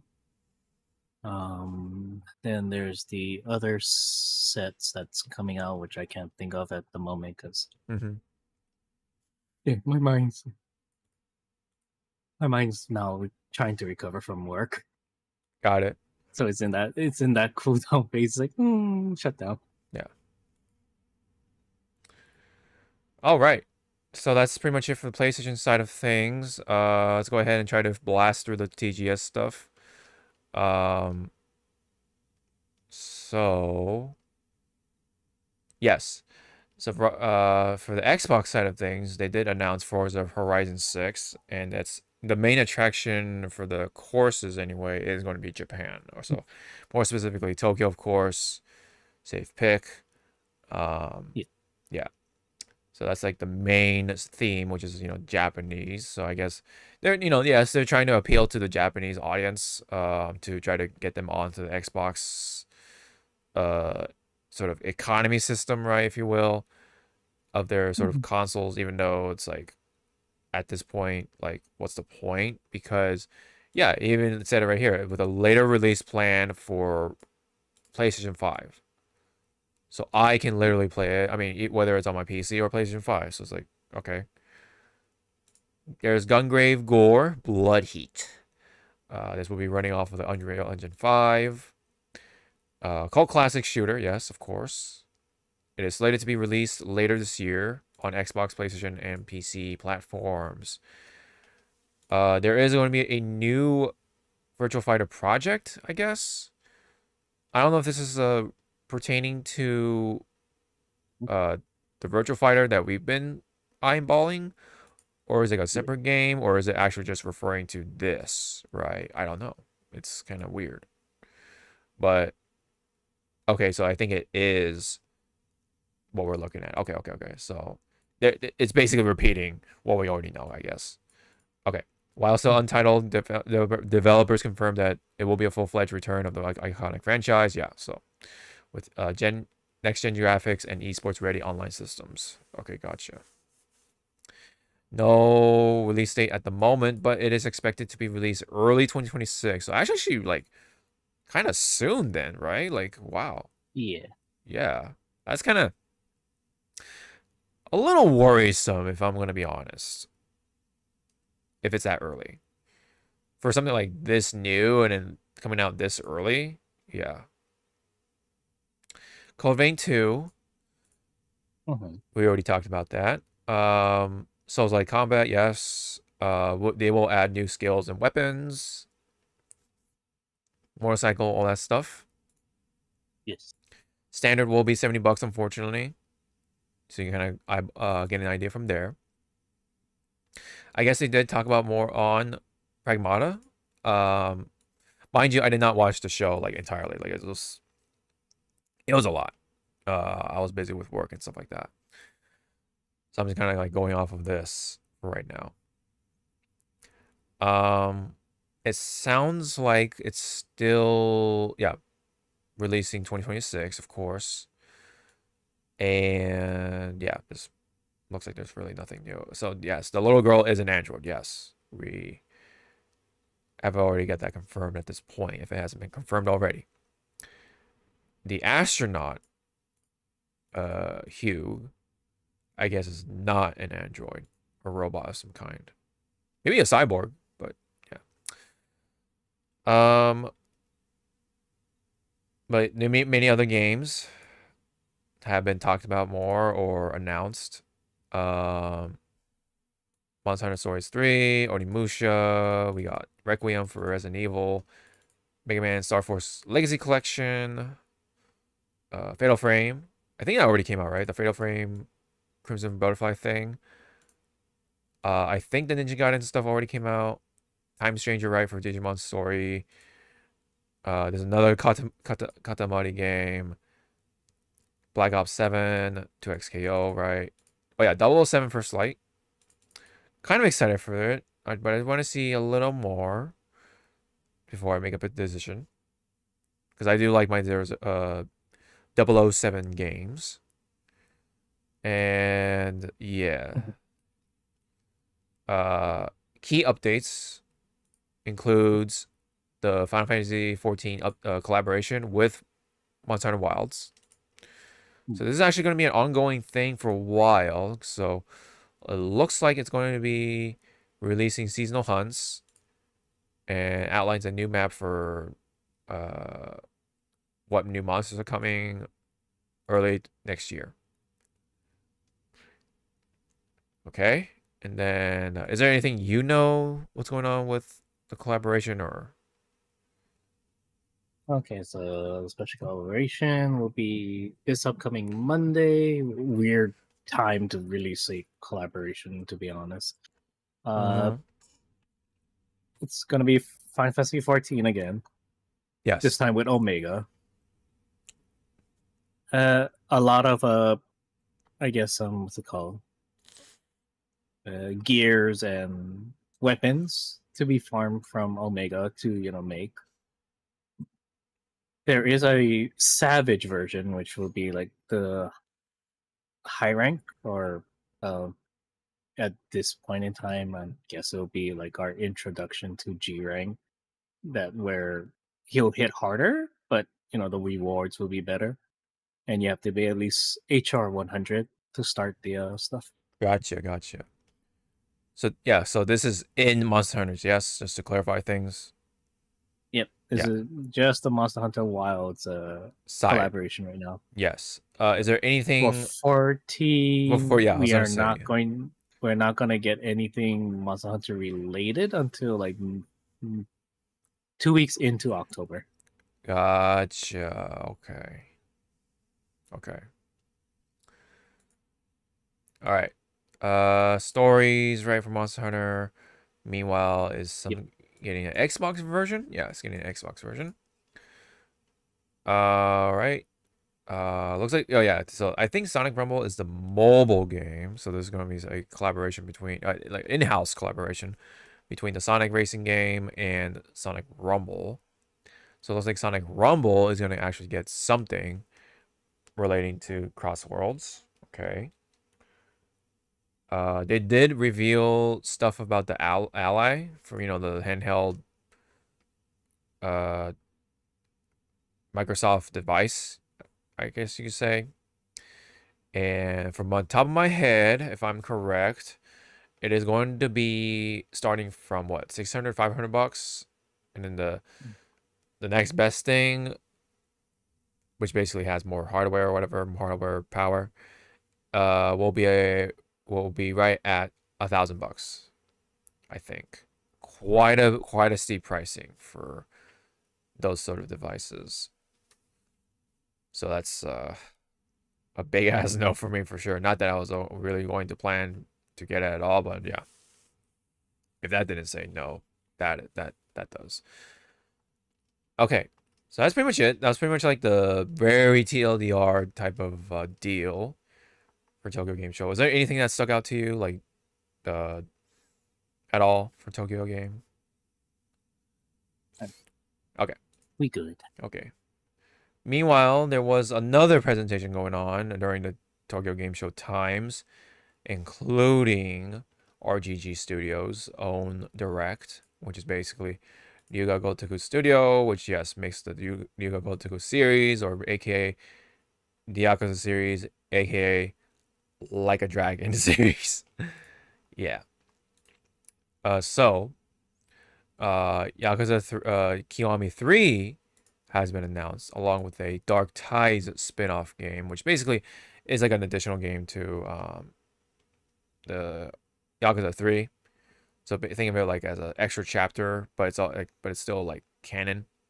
It's basically like kind of like what this character is doing, kind of thing. Meanwhile, type of stuff. So I thought it was funny because in a earlier interview of some kind for when they were releasing, re-releasing, I should say, Yakuza 3 onto like modern systems. People were asking like, are we gonna get a Kiwami version of some kind? And they said no. There's no need for it. That's literally the quote that I remember reading because I was also curious. But here we are. What is this? Kiwami 3 or no, Yakuza 3 Kiwami or Yakuza Kiwami 3. Mm-hmm. So I thought that was like kind of hilarious. They kind of like, I don't know. That might have been under the Nagoshi direction, but because he already left, you know, Yep. I guess that changed. I guess that makes sense if that is the case, but that's only my guess. Alrighty. Anyways, with that, will I get it? Excuse me. I have some sort of incentive because I did play Kiwami up to Kiwami 2, and I haven't played Yakuza 3, unfortunately. I haven't had the time to do so. It would have been otherwise the regular version, but just like, you know, kind of it's a port, basically. It's an HD port, so it's nothing new to it. It's just on a more modern system. Yeah. So for me, I haven't opened the game, so I have an excuse or incentive to get this one because, you know, it's got the Kiwami makeover. It's gonna look really juicy, detailed, all that stuff. Like it's gonna get that nice makeover now that I think should have deserved it anyway for Yakuza 3, 4, and 5, personally. But for right now, it is 3. Let's slow things down, one game at a time, and I'll definitely consider buying it because, especially with what they're showing off already, I think he's already getting new moves. I could be wrong, but either way, it's got that fresh coat of painting. I will likely get it because I like those type of games. Are they long for me nowadays? Sure, but I will try to make the time for it because again, I like the Yakuza series. So, again, I just thought it was funny that, you know, they're actually doing a Kiwami 3 because of that quote. But it's happening nonetheless, so cool. The Dark Ties game, for those who are curious, it is going to be what, like it is a separate game. And I think it's gonna be about like 40 to 50 bucks ish. It's probably gonna be around 8 hours ish, just to kind of go off of like the pattern that we've been seeing. Yeah, it's gonna focus on a different character. Again, it's like one of those sort of meanwhile what was happening in this side of the story kind of deal.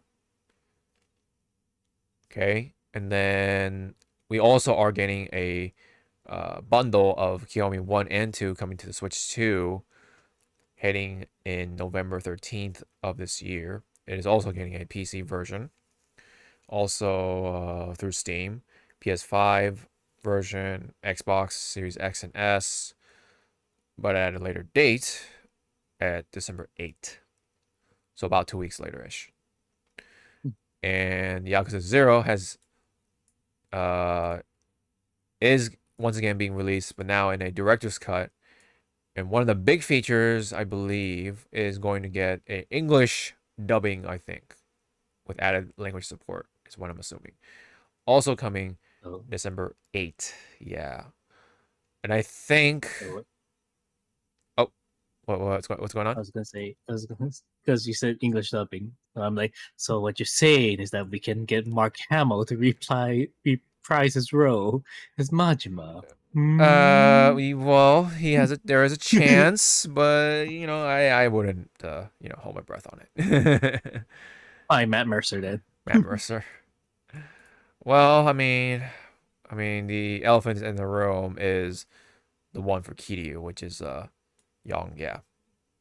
So not my kind of choice, but that's their choice, and I will just stick with the Japanese dub anyway. You know. I mean, again, it's we just have to accept it with dignity and just roll with it. Yeah, no, absolutely, yeah. Of course, of course.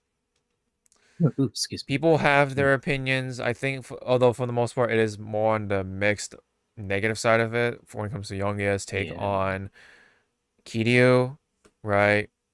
But it is what it is. Like you said, that's the choice they made. Okay. But nothing. I mean, okay. To be fair, nothing is confirmed yet. We don't know if he's coming back. Maybe that might have just been a one-time thing. Because I don't know what happened in that meeting. I don't know. It could be him again. Whatever. You know? I'll stick with the Japanese, the original dubbing. Anyway. Because, you know. Anyway. So, next up, when it comes to Yakuza, they're actually doing a Yakuza 3 live action, but it's not going to be under the same production of Amazon. It's going to be Oh, thank the Lord. Yeah, it's going to be a different live action production of some kind. I think, honestly, this is just going to be just promoting Kiyomi 3. I think that's just literally what they're just doing. It's just it's a giant commercial for Yakuza 3. But, hey, it could be good. I don't know. Because that's literally what kind of happened with Cyberpunk Edge Runners. You know, it's supposed to be a big-ass commercial for Cyberpunk. But it was good. You know, people loved it. People love that shit. I did. We ate that shit, though. Yep. So this could be a possibility. I don't know. They will have multilingual localization to make this to make it more accessible. So that's cool. And let me see. So the team, I guess, that's going to do the live action stuff has some sort of resume. Apparently they've done one of the most popular crime series in Japan. It's called Nihon Toitsu. Nihon Toitsu. Okay. Well, okay, hold on. This is... Okay, I think Toitsu is the name of the team. I don't think that's the name of the crime series. But, okay, it's a little confusing on the wording here. Anyway. They're going to make a live action series. And you know, try not to expect too much is all I'm going to say when it comes to these things. Yeah. It's all promotion. Anyway. And up next, we have Stranger Than Heaven. That was one of the early revealed games from, like, I think it was, like, Gamescom or something, I want to say. Yeah, something like that. Yeah. If I remember. Yeah, it was like, it has, like, a noir, like, a feel to what was revealed. Very, very early, so we don't know much. But they just kind of, I guess, talked about more of it. Like, got behind the scenes stuff. Nothing huge. Yeah. Yeah, and then yes, the new Virtual Fighter project. They're working on it. Yes. I know a certain content creator was sitting through the RGG Direct just to in hopes of hearing something about Virtual Fighter, and that's all we got. And that's all we got. Let's just say chairs were spinning, but not enough. Yeah, more like heads were spinning. But that's the thing with some of these not directs, but what's it called? Like these events, so to speak. That some of them are just they are a showcase for their product, but others are pretty much a production, like, for the investors. Like, why are we giving you money?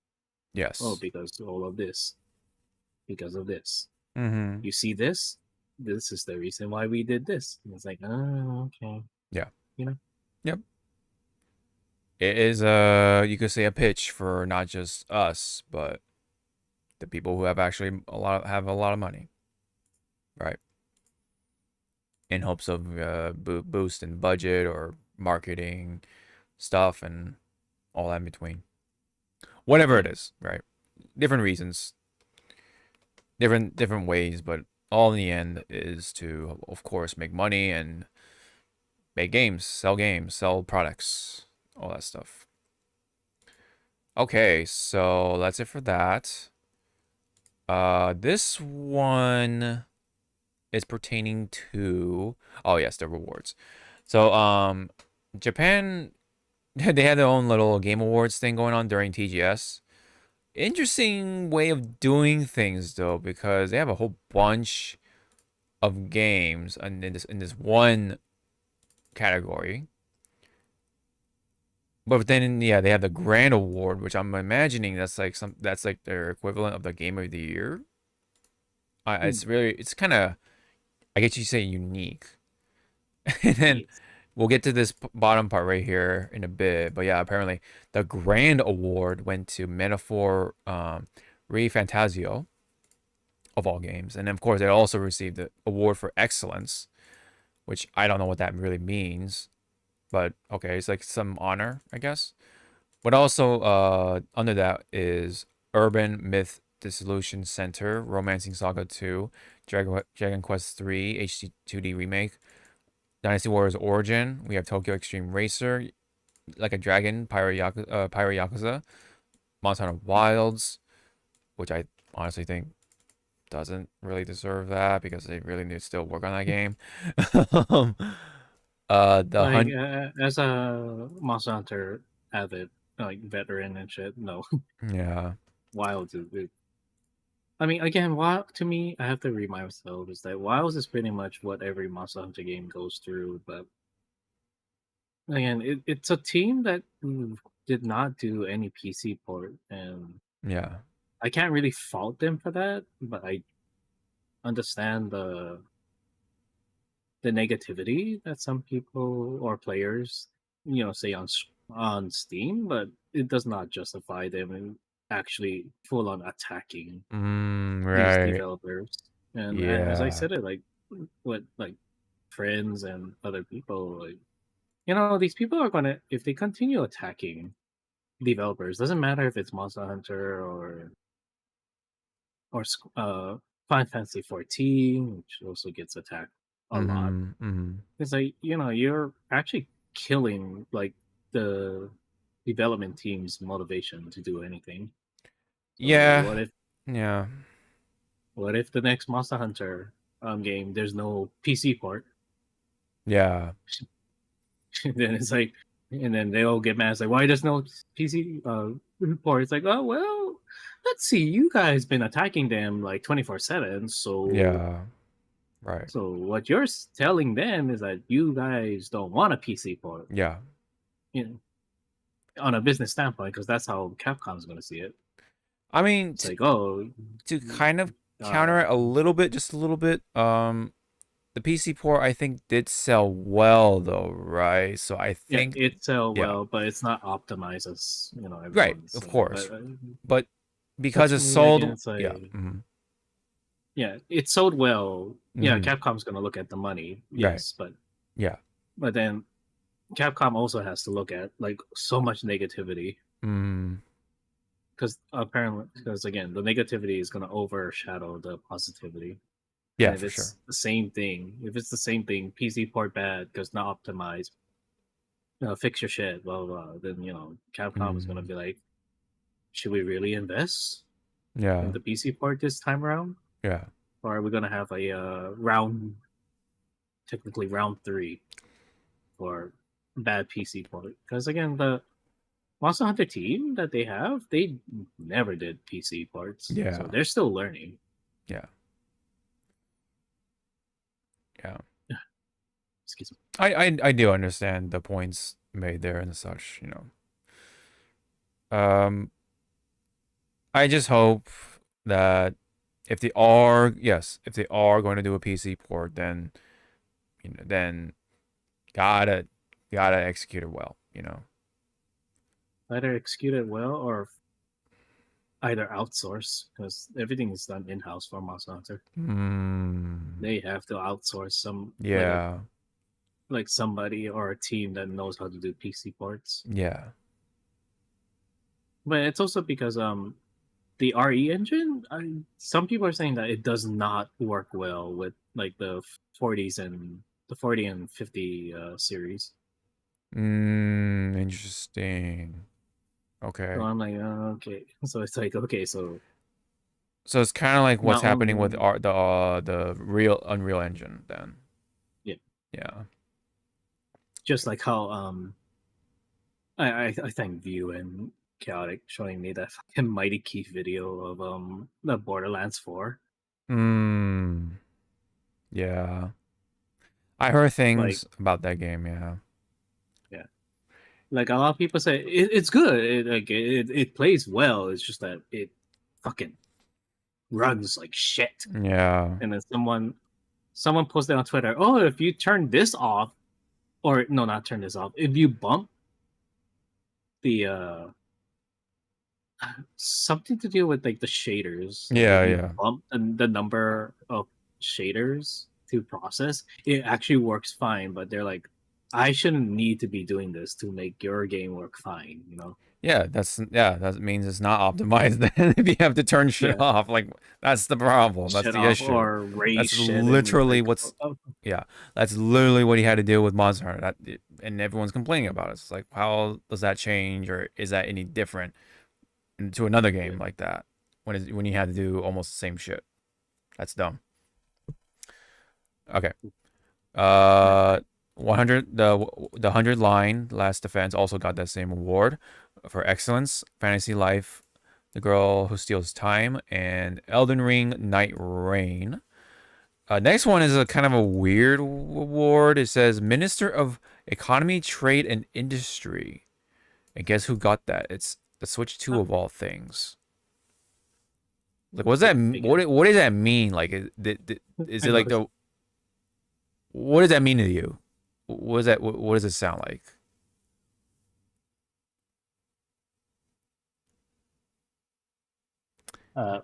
Lisa should try try to say it slowly. I'm reading it while you're saying it, but it's like my mind is like that was a mouthful. You know?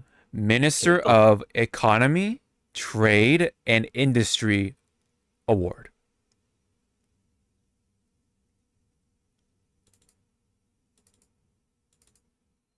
Not a key, dude. Do you understand what Uncle Hawk said? Dad is still confused. I'm confused too. Like what? Like what is it saying? Like is it rewarding it for selling well, or is it like, oh man, we love your Ponzi scheme. Like we're gonna award you. I don't know. Like, sorry. Like when I asked Nanaki, you know the animals when they're small or big, they just give the head tilt. Yeah, like, they did the tilt. Like what? I'm like, oh, yeah, exactly. Yeah. I don't know shit. I quite don't understand either. So, yeah. I guess I want to say it. Minister of Economy, Trade, and Industry Award to the Nintendo Switch 2. So does that mean it helped boost the economy? It helped the trade and the industry? Because yeah, the story behind Switch 2 and what Nintendo had to do, like fucking go through hoops, ladders, relocation, like I guess they were doing trades, you know, like quote unquote, they were doing some sort of trading. Yeah, literal trading, maybe. I don't know.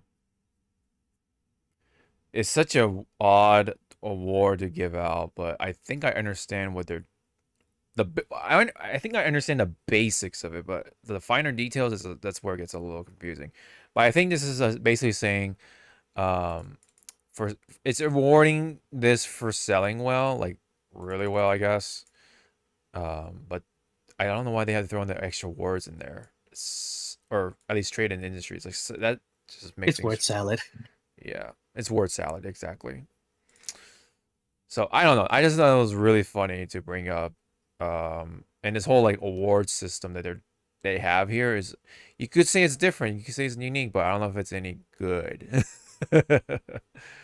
But next, anyway, it says Breakthrough Award is Clair Obscure Expedition 33. Game Designer Award is Indica.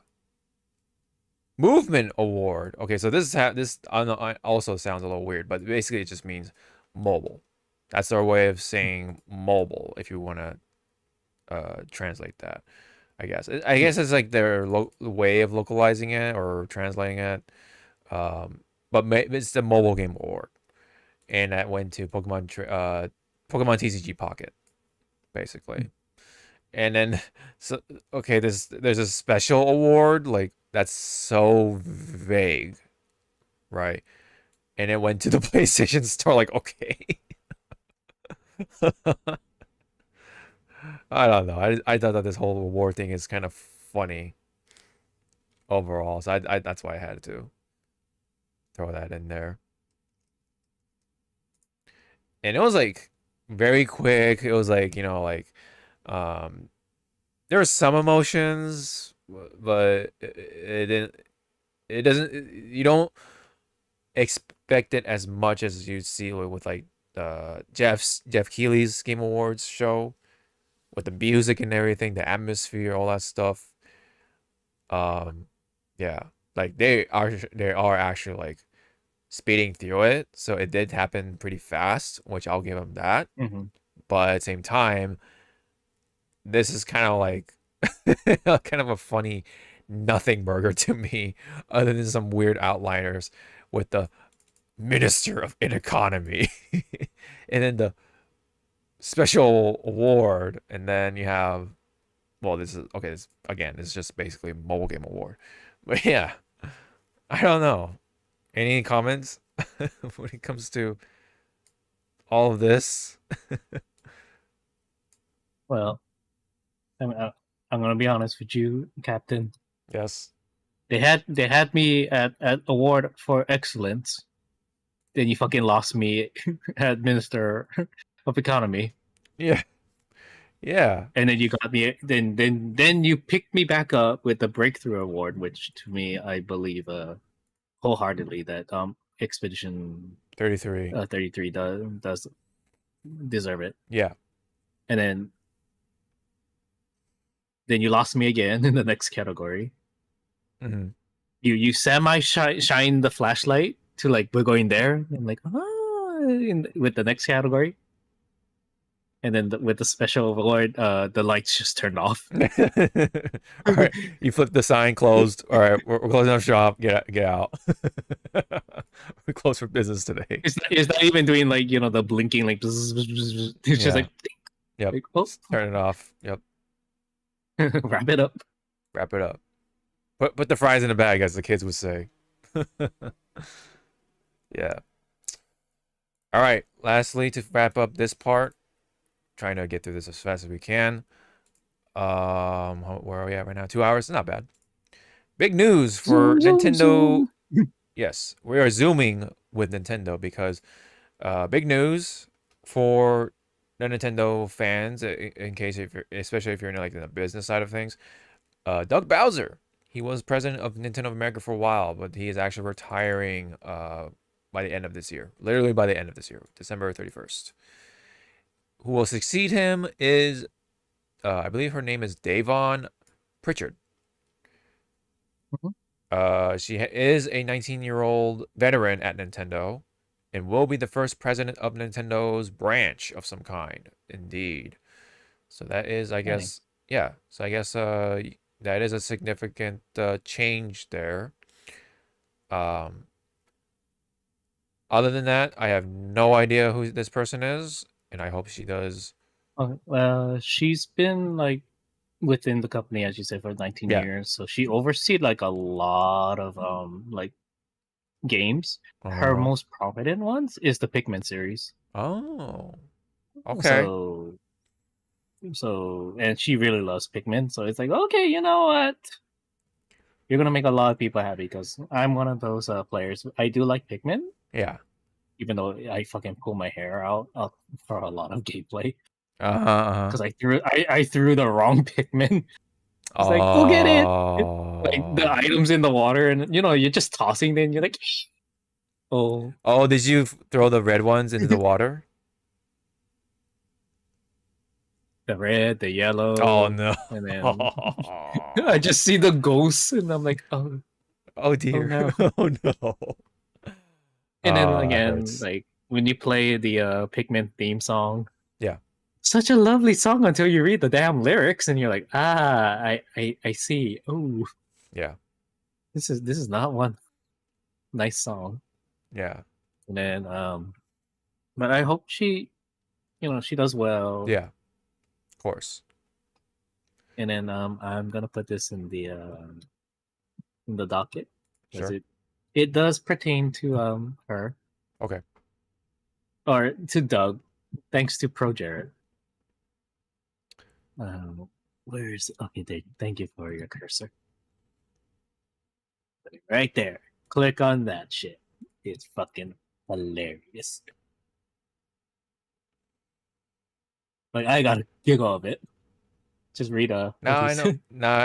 No, I know this play. He'll be back as dry Doug Bowser, right when he thinks we think he's gone. Wow.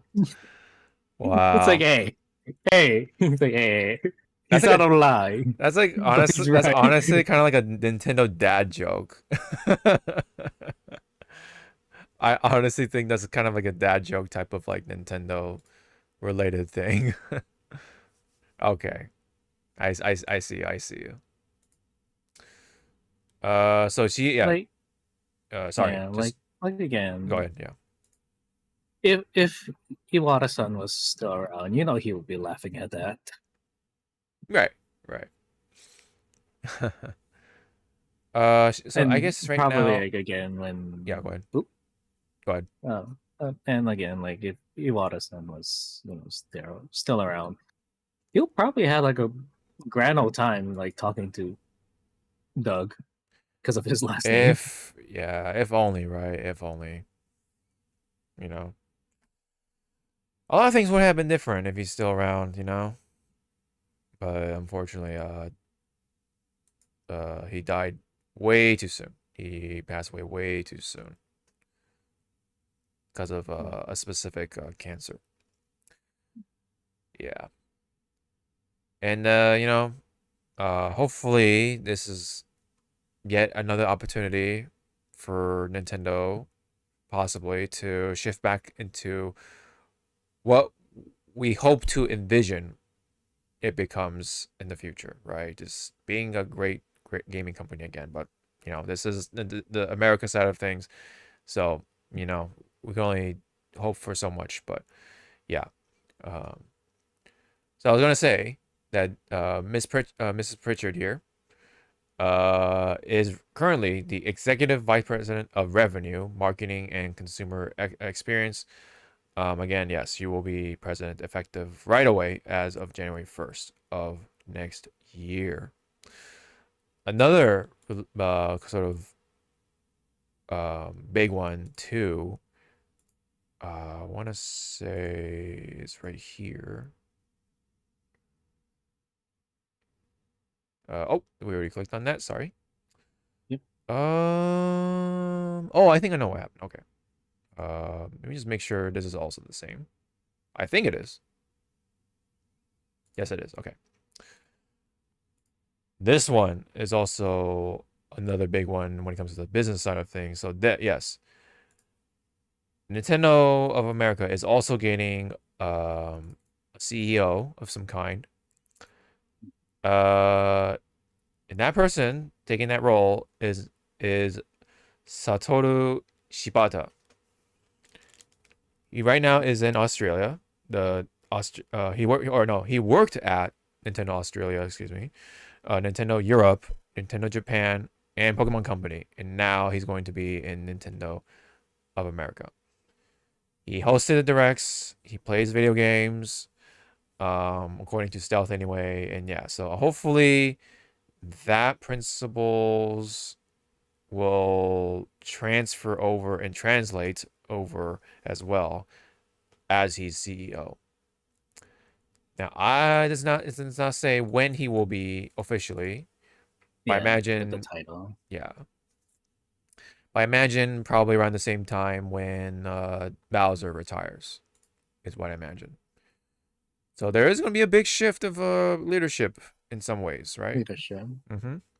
Now, my question is, Yeah. Because you know how we both know the basic understanding and semi of the intermediate understanding of Japanese business. So I'm gonna try and say it the most nicest way possible. Okay. How many of these old timers, that still has the grip, their grip on the company, are Mhm. finally, loosening up their grip and say, you know what, let the new generation, take over. Yeah. Like, is this a sign? It could But be. still, like Yeah. 40 years within the company is like, damn. Yeah. Yeah, you're right. Just like maybe 10 or 20 more years, then it's a retirement, unless you just keep That's going until you're essentially 100. double. Yeah, that's essentially double Richard. That's actually like, wow, Hmm. See, I wonder why they didn't pick him as the CEO, right? Or the president of Nintendo. The basically the next Iwata. You know what I mean? Like, since he seems like more in the mindset of a little more towards Iwata-san. Maybe. And I guess, hold on, let me just see who actually is going to be. Okay. So for those who are a little confused, like with CEOs and presidents, I guess the CEO is higher up. So yes, Shibata is higher, going to be the highest or higher at least than Devon.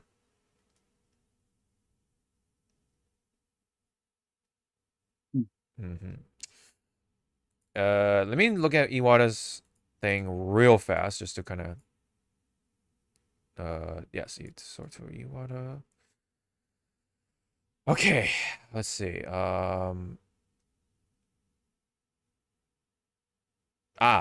Okay.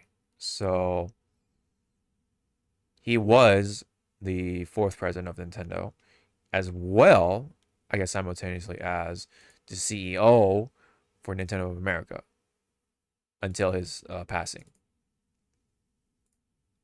So I think, yeah, so okay. This could be a start of what you're kind of saying. Like, hopefully the grip's starting to loosen. And maybe this could be the road to going back to what Nintendo was at one point, especially in the back in the day. So maybe, but let's not get our hopes up. Gotta iron our expectations. Gotta hold strong. Yeah, gotta hold strong. And gotta call it out for what it is whenever it needs calling out. So yeah. And yell out objection. Yeah, he does look like Phoenix Wright. That's funny. Maybe it is. He's supposed to be. I think he is supposed to be intentionally doing that. The hair, yeah. Yeah. He's just missing the pendant, right? For lawyers to have in the series. They're supposed to have the pendant. But on that desk, sir, I will be stealing like yep, that Animal Crossing. Yeah. Like, is that anime? Is that silly? It is.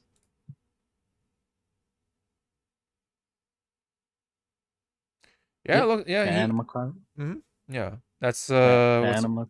Yeah, Animal Crossing with the tour timer. The dog. Oh, KK, yeah, Slider, yeah. Yeah, KK. I think that's sold. I'm like so handmade. I'm gonna steal it. Oh, yeah. So I'd be like, wow, sir. They're like, wow, sir, this is such an awesome little thing. I just slowly walk towards the door. Yeah. Sumimasen, hi. Yeah. So I guess, yeah, I think he could potentially be the next Iwata. I hope. Because Yeah, apparently this is what he did in the European directs. Well, at least in the 2010s. So, because yeah, he's going to be the CEO of Nintendo of America, and that's what Iwata did as well. And maybe he could use that as a ladder to being the CEO or president of the Nintendo, right, of Japan. Yeah. Let me also look up him as well, just in case. But you know what? Hey, by coincidence, they're both named Satoru. Right? I didn't even like think about that till now. Oh wow, that's what he actually looks like. Okay, this is him now. Yeah, because this is that's a picture of him younger. Okay. So let's see. Blah blah blah. Okay. Outside director of Nintendo Pokemon Company. Okay. That's a lot. That is actually a lot under his belt. Sure. Okay.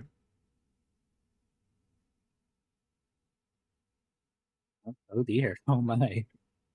That's him when he's okay. That's a tiny picture. Never mind. We're not gonna bother with that. Okay. So that's it. Sorry. Those game messages from Arcony. Okay, gotcha. So, hopefully, Nintendo will start to see a shift, or we start to see a shift from Nintendo, one way or the other. But there is, I think, we're gonna as we dive into the games news, could potentially be a big shift in where these quote unquote gacha games are gonna go, right? Or I should say, anime live service games. We have a lot of words to say, so let's go ahead and play this. So I'm going to go ahead and play the Ananta trailer just in the background, no sound, because it's a 7-minute ass fucking video. We're not going to... All right, kids. Okay. So Let's play a game. Yes. Wait. Let me get my shot glass. We're going to play a game called Take a Shot for every time you think you saw an animation from another game. I'm gonna fucking die on this. Okay. I got my shot glass. It's I'm still... gonna try brandy. Brandy today. Oh God. Sorry, a little bit sidetracked on the brandy thing. A lot of my coworkers don't got surprised that I like drinking brandy. Oh, you like brandy? Okay. They thought initially I like fruity drinks. They're not wrong, but I do like brandy. Okay. Oh, wow. All right. Okay. That was one. Okay, that was one shot.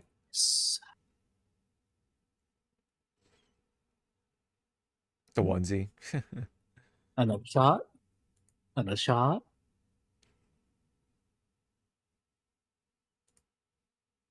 Got the selfie bit right here. Another shot. Yep. Got dancing. Got concerts. Oh, there it is. There's another one. Yep. Man. Yep. Spider-Man. Well, it's so funny because it's Venom. Like he's got the symbiote. Boom. Yeah. Here's the combat. Yep, combat. So it's a mixture of Arkham Knights. and, yeah, like Sleeping Dogs, if anyone remembers that stuff, or True Crime. Sora. Yeah, and then okay, but like what? Anyways, I think we can get the gist of like where you're heading to. So how are you feeling overall though with Ananta? Skip. Okay.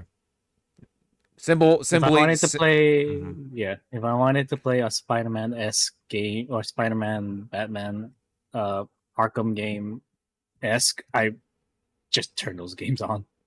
Okay. I get the feelings on that. And then again, like right now we're kind of like strolling into the GTA zone. Yes. Oh, and also, if you saw that fucking That's- weapon wheel. Yes.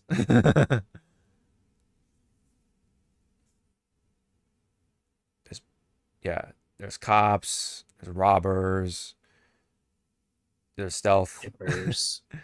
spies. Yeah, it's a lot. It's definitely a lot to take in. There's a lot to take in this 7-minute video because it literally has like Spider-Man. It has GTA. It has Sleeping Dog combat, hand-to-hand combat. It even has Spider-Man combat as well. And a lot of other things like meshed together into this game. Oh yeah, see, with this character selecting, exactly the same transition for GTA. It's so shameless. I actually kind of find it funny. Like, look, It's so shameless, and then the yeah, it showed it like a couple of times. The Spider-Man like whip slinging, the Venom like ground pound. mm-hmm. And the cars is just so funny to me because like it just really is like on the borderline of like, oh, it's this car, you know, especially from the back. Like that blue car looked like a friggin' Mini Cooper. And then the other car looked like a friggin' Miata or whatever. Or Lotus Elise. And then there's this part too.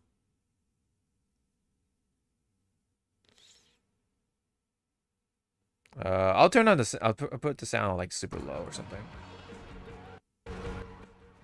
Yeah, it's got it's got cops. You can ride helicopters. There's watchdogs. Like, come on. You know? Jesus Christ! Do you want to give me more gray hairs? Yeah. Yeah, and it's a car game, right? You got the GTA. Wait, no. I should be the one giving you gray hairs. You're fucking older than me. Right. There you go. That's the not Miata / Elise. Oh, you got the Iaido fucking samurai sword wielding girl. You got babes with the kimono Mimi ears and shit. You have the arena. You got mini games. You got a lot of mini games with the slap. Interesting choice of music though. Oh, you have zombies essentially. You have a zombie game. So that's like Dead Rising. You got GTA. That is a vampire dude barfing. And yeah. Yeah. It's very impressive though with the physics and all that stuff, I will say, and it's very ambitious. My concern is this all like, you know, is that all there is to it? Or is it actually more depth to it, right? For each of these sort of segments or bits or whatever. It's not just like a one-time shallow fucking thing, you know? Like a, you know, like a vast lake, but not deep, you know?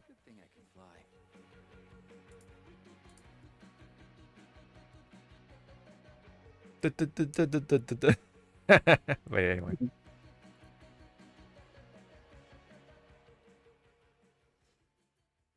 And then...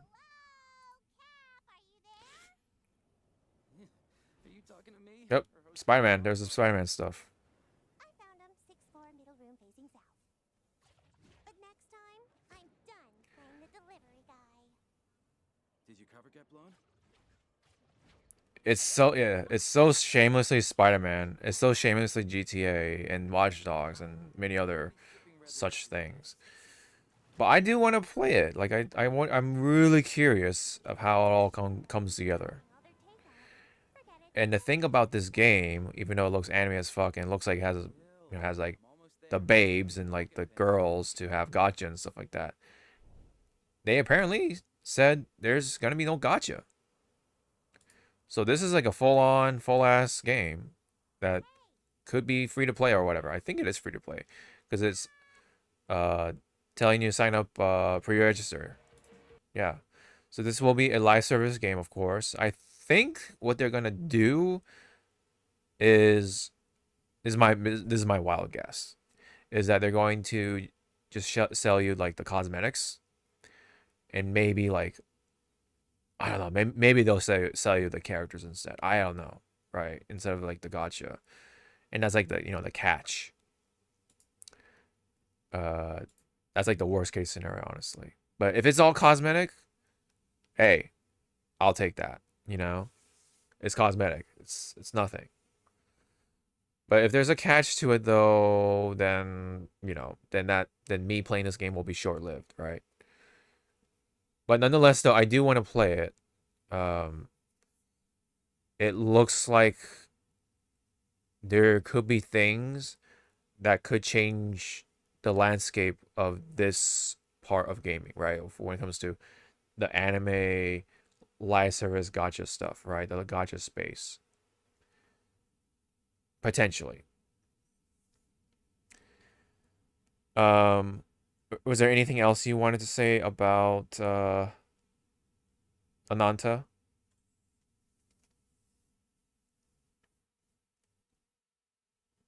Have fun.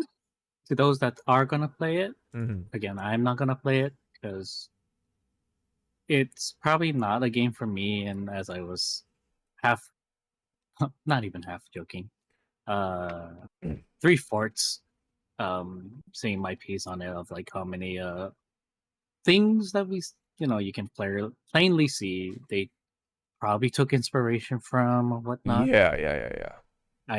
It's not a game for me, Mm-hmm. but it's also that I depending when does this thing come out again?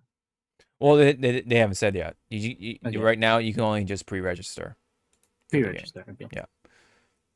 Well, even so, there are other games that are in my library or upcoming libraries that I want to play. Like next week is already Digimon Time Stranger. Yeah.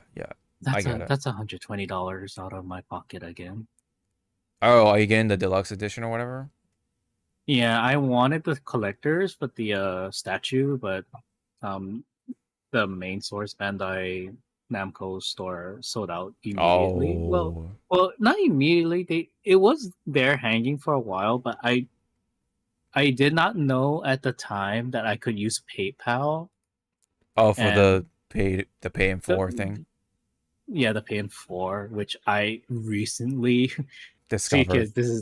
Discovered when I was buying my fucking Magic the Gathering cards. Yeah. Let's just say, with the deck that I made, or the decks I made, let's see, 100, 120, 110, 98. Let's just say $500 was worth of cards in Magic the Gathering. Right. But see, I'm not a scalper. I buy the cards so I can play them. And majority of the $100 plus was the Final Fantasy stuff, buying the booster boxes. Yeah.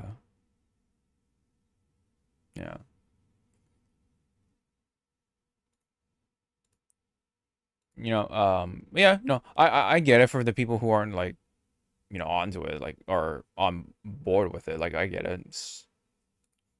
It's not for everybody. I get it. And you could even say that this could be slop, right? Because it's just a mishmash of a lot of gameplay into one thing, and it's with an anime coding of paint, right? And that's the game, But hey, if the game looks this impressive and it has all this shit and there's more depth to it, long term, right? That's always like the important part, is the long term, right? When it comes to live service games.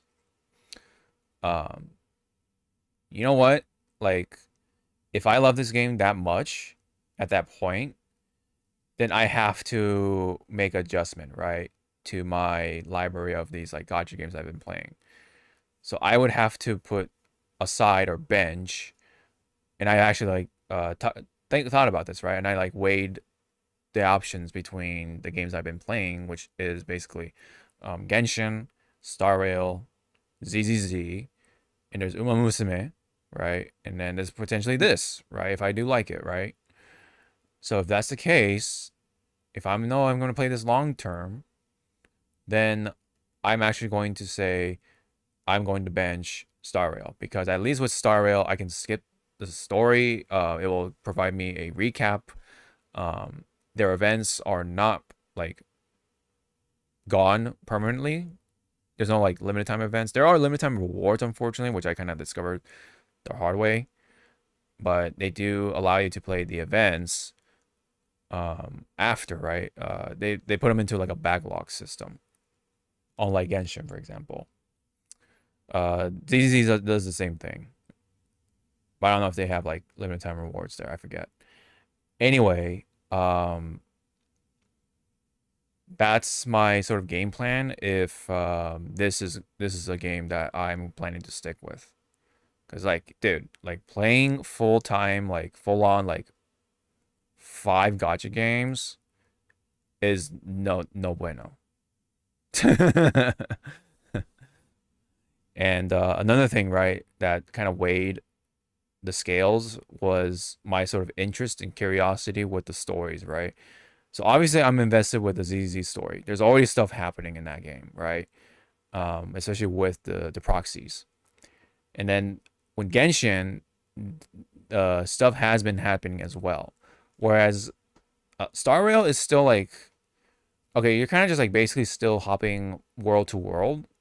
And that's pretty much it. Like there are still, there are things that are cooking up kind of, but it's not like going, if that makes sense. Like you kind of have to, of course, play the game to understand fully, but like, well, basically it's still kind of like setting up the worlds, if that makes sense, or this cosmic universe sort of thing.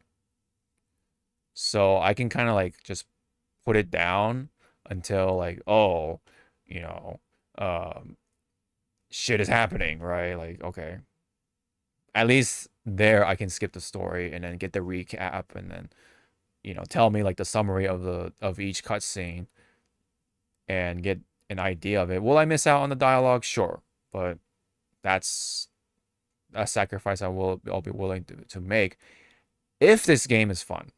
If this game is something like that's actually that is going to hold on to those sort of promises and stuff like that. And how will they do long term? You know, because we had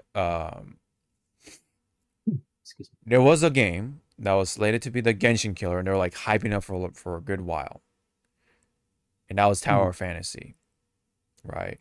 But nobody's talking about it. There's a reason why, because at the end of the day, it's just didn't really hold up, right? It didn't meet the masses or the appeal for the masses. No, it didn't. Yeah. Initially, it had some momentum to it, but then it just dropped, and nobody's talking about it for a reason. Yeah. At least this game is like it's a GTA clone for the most part with Spider-Man and all this stuff, blah blah blah, all this stuff, right? Yeah. So there's not really like a you could say there is a competitor to it, which is like with all the other live service games, because all live service games require your time, right? And you can only do so much per day. So, you know, you're of course competing there, but in terms of like what actual games it's competing with, you know, you could say GTA, but at the same time it's like, well, we don't know if GTA is actually going to come out that year, right? Like it could be delayed, it could be all this stuff, whatever, blah blah blah. But at least this is like, it's free, and at the same time, like you can just like, I don't know, it's going to be a different experience. You know, it's got that anime art style to it. The vibes are different, of course. Like, yeah, even though you're jacking cars and shooting at people and like literally throwing people in the trash can and stuff like that, it's still like not as like realistic or gory or violent graphically as GTA, especially GTA 6. You know, Yeah, even though it has Grand Theft and all that stuff, it's still gonna be a different game because there's gonna be different shit in it and all that fun stuff. But yeah, so it doesn't have too. I would say it doesn't have too many competitors. I would say, other than your standard fare competitors. But there's no like actual direct competitor other than this game, NTE. This also has been talked about for a good while. I'll play this one out because it's only a minute and a half.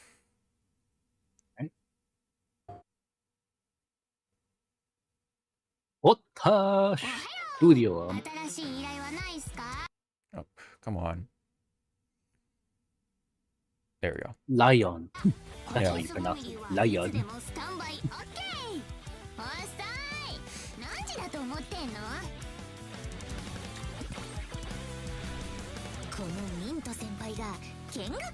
Is that Isuni Miku? Yeah, right.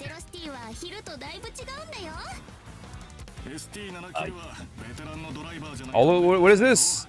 It's initial D. I'm not taking another shot. Hot Yeah. damn you. Yeah. It's got also mini games. Oh, it's got rhythm games.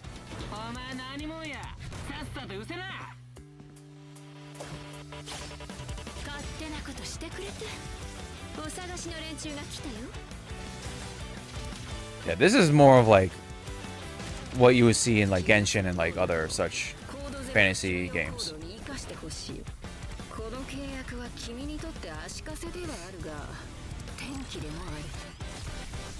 Hadouken. Yeah.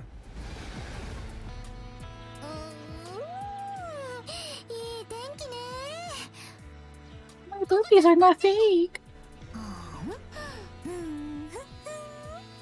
Thanks, Hawk, for showing me food. Yeah.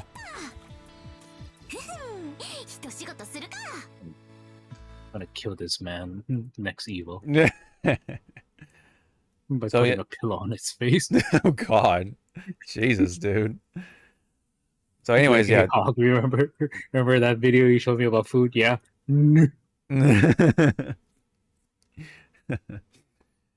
So yeah, this was during Tokyo Game Show, and they were like basically saying like, oh yeah, check us out at this hall, this booth number, whatever, blah blah blah, all that stuff. Yes. Yeah. Yeah. So this is more like your standard fare, like live service anime game with. I think this will have gacha in it too. So this is more like a typical game of that genre.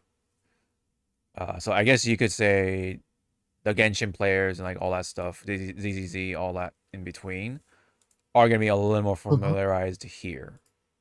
Yeah. It's funny because you are also driving cars. I think you're also taking them too. So it also has that GTA thing in there too. Yep. Yeah.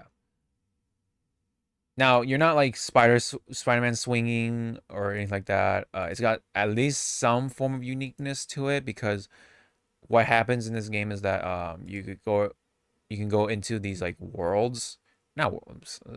Think of it like like the Upside Down in Stranger Things, and then you're fighting like these yokai like creatures, and that's like your that's your battles there, and then that's going to be an essential theme to the end game stuff. That you're fighting these spirits or monsters and stuff like that. So that is a little more like on the nose of like fantasy and stuff like that. Yeah, you're still in the urban stuff. Like you got the city and stuff. The combat is, on that same nose or whatever, or the same taking that same road as Genshin, ZZZ, and stuff like that. Like real-time combat with like weapons, standard fare stuff within that genre. Whereas, at least with Ananta, right, you're actually interacting with the environment along with the rest of the bad guys, right? So that's, and then yes, you can also pick up weapons. You do different things. You kind of have a bit of freedom, like Just Cause. You know those Just Cause games? Oh yeah. Yeah, like that. Like this has more of like that mishmash. Like there's a third person shooter in there. You hold weapons like, you know, Dead Rising and stuff like that. Like just this is more of like a mishmash of the games you see. At least this has more of a focus besides just the GTA stuff. So I guess you can imagine GTA and Genshin mishmash into one, and then throw in the city vibes, right? The urban punk, street punk. Yeah, that's why. Yeah, that's why in some shots you see this stuff. You see that thing. You know, what's that thing? What's this thing? Right? So these like weird spirits and stuff like that. So again, there is that element of fantasy in there. So it's called, yeah, NTE, Nearness to Everness. Kind of a funny title to it, yes. Along with Ananta, which means, I think, infinite in Indian, I think. And I think that's honestly appropriate because it's like, where do you draw the line? Like, where does the gameplay stop, right? And also it's live service, so it just keeps going and going and going and going. And, you know, the whole infinite trend of, you know, like Halo Infinite and all that stuff, that cursed word, right? Yeah. Yeah. You could also kind of look at it like that. So this is, I would say, the closest thing to being that competitor to Ananta. Things to know. Ananta is from NetEase, which is like that giant Chinese publisher slash company that's been like rounding up a bunch of like seasoned developers to essentially make such games like, you know, Marvel Rivals, and now you have something like this, like Ananta. It's essentially like, yeah, you could say they're ripping off a lot of the gameplay structures and just like giving it that coating of paint. So, you know, Marvel Rivals is basically Overwatch with Marvel characters. You could call it that. And then now you have Ananta with the anime coating of paint over this GTA, Watch Dogs, Spider-Man, fucking Sleeping Dogs game, right? So what could be the next thing? I don't know from NetEase. I have no idea. All right, so who will win this little battle once both these games come out, right? I don't know. I think honestly, if I'm gonna just take a wild guess, is Ananta, just because it just looks a little more polished, right? And colorful as well. It's not to say that this isn't colorful, but like, you know, there's just something about it is more vibrant, you know, than whereas this game takes a lot of at night. A lot of it takes place at night, which honestly, yeah, like it does. It is appropriate because of the whole spirits thing. You're fighting monsters at night. I mean, there are daytime stuff too. Don't let's not mistake that. And yeah, so it's gonna be interesting to see for 2026 when it comes to games, right? Or especially these live service anime games. And will they shake up the space? I hope they do, honestly, because they, you know, I think games like Genshin can use a bit of a shake up. Like, wake up! You gotta do something different. You gotta update your shit. Yeah. Yep. All right. So that's all I have for Nanta and NTE, or Nearness to Everness. Yep. Do you, like, just from looking at the two games, like, are you leaning towards, like, who do you think is going to so, quote unquote, win this battle, or you can't put your finger on it, or I don't know.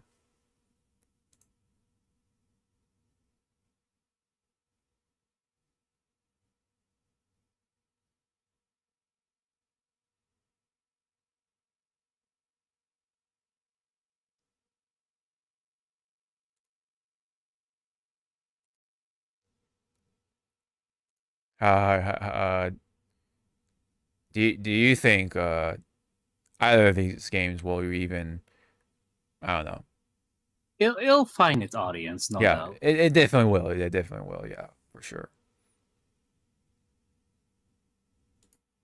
Yeah, the whipping wheel, man, it's funny. Anyway, yeah. I kind of hope. Well, okay. I kind of hope either of these games do something to the space, right? Mm-hmm.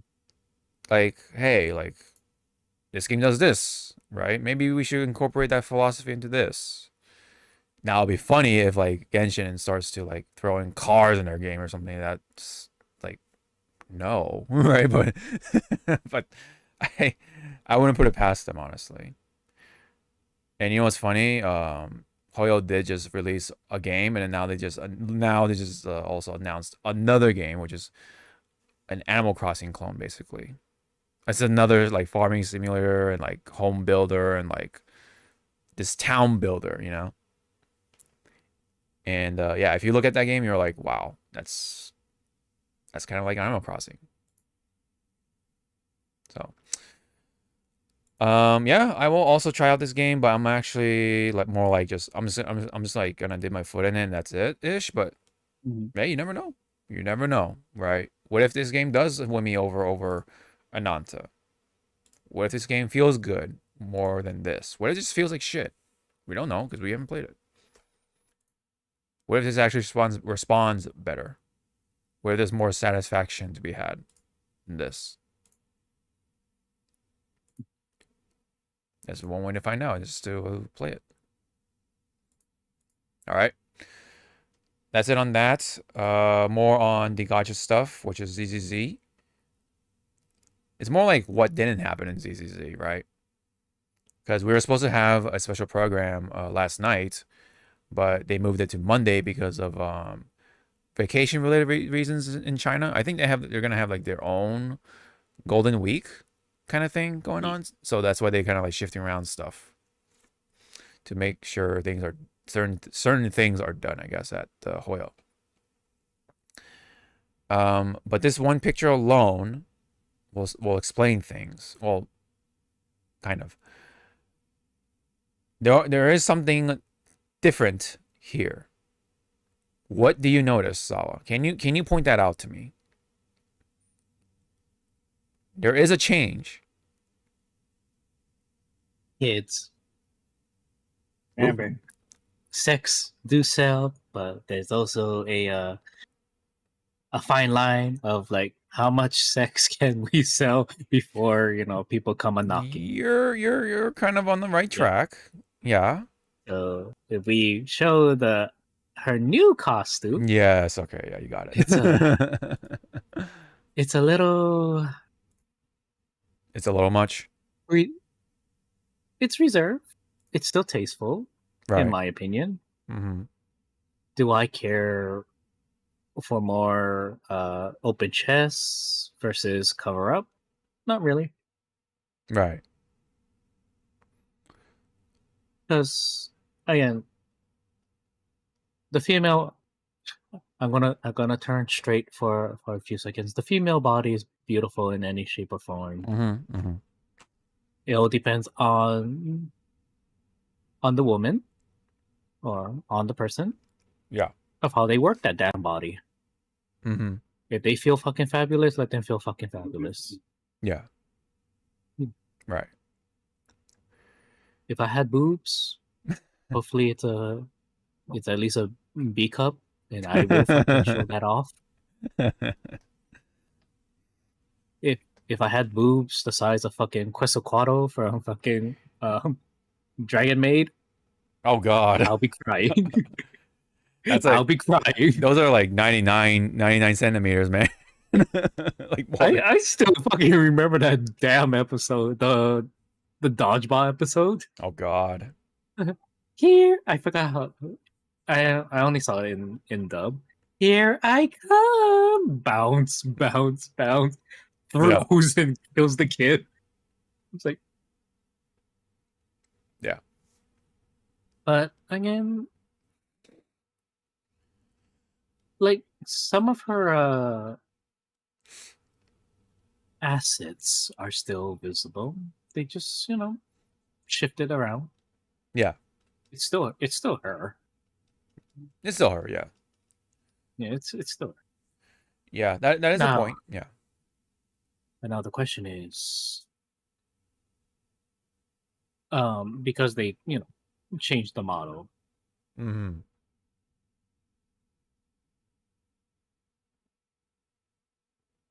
Are we gonna see more or less beautiful pictures? Because I've seen a lot of pictures of the other one Yeah. Yeah, you're right.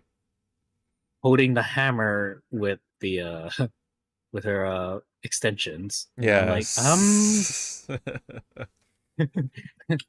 it's like, let me call somebody. Hey Seth, do you see this shit? Let me ask you though. Let me ask you. Yes. Which do you which do you prefer though? The one on the right or one on the left? Do you like the old one design or do you like the new design better? And be 100% honest.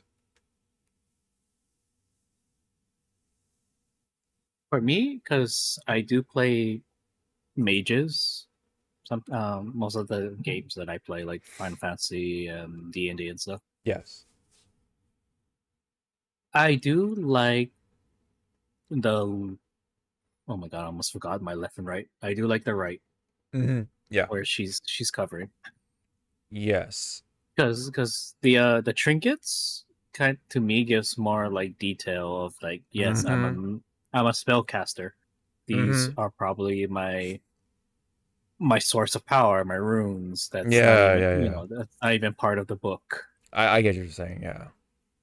She has stuff on her that more conveys of that magic, that motif, right? Of that the sorcerer vibes. Whereas, yes, because she's open chested in this one, in the one on the left, we lose some of those trinkets. I mean, maybe, you do see the two buttons and then whatever, blah blah blah. But like, yeah, you kind of like lose out on those things. And I would say artwork wise, I would say I prefer the one on the right.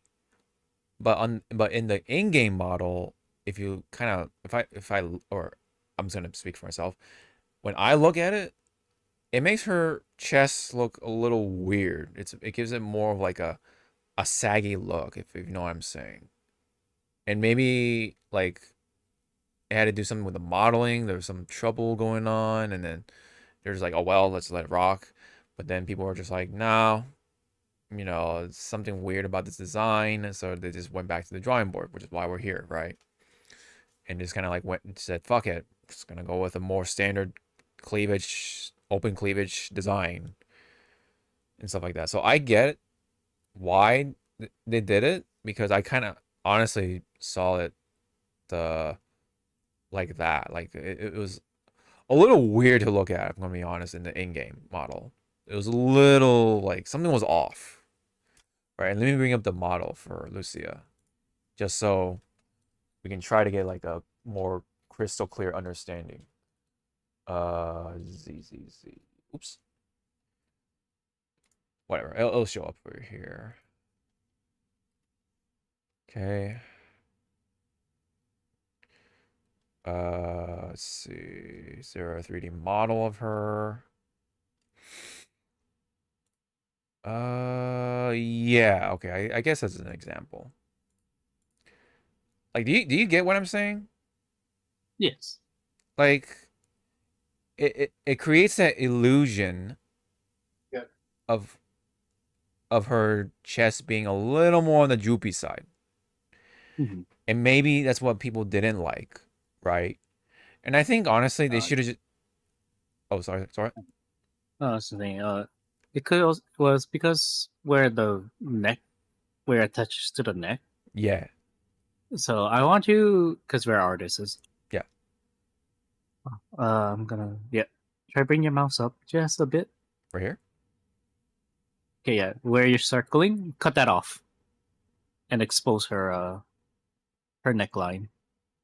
It could actually be a like a battle bra or whatever, sports bra, whatever you want to call it. Instead of it going all the way up to the neck, just cut it like maybe by the collarbone. Okay. Yeah. I'm starting to see what you're trying to say. Okay. Yeah. I understand that it does look droopy because it's more what's it called? Condensed. Like it. Yeah. You can tell that this thing is pressing against her. Yeah. Her bosoms. Mm-hmm. Yeah, it definitely looks tight, right? And it's like pressing down, and then now we're like looking at this. It's like now it's like okay, now it's like, it got a lift, right? And maybe if they were able to somehow lift this, right, and then maybe like you said, like do something about the neck part a bit, then I think we could have had something that could have met both parties, right? To please both parties, and like, have more of a unique design, and please those people, right?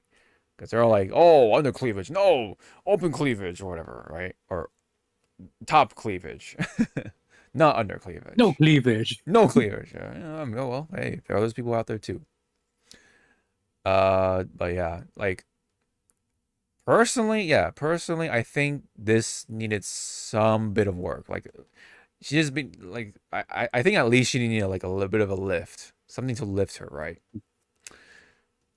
But they kind of just they took the safe route, and they're just like, fuck it, we'll just give her this, and that's what happened basically. At the end of the day. So, but meanwhile, yes, we do see Kamano, we do see Yadari or Yuthari, depending on which one we want to go with. But I do also still have my criticisms because look at her lower half, right? What does that look like to you? Right?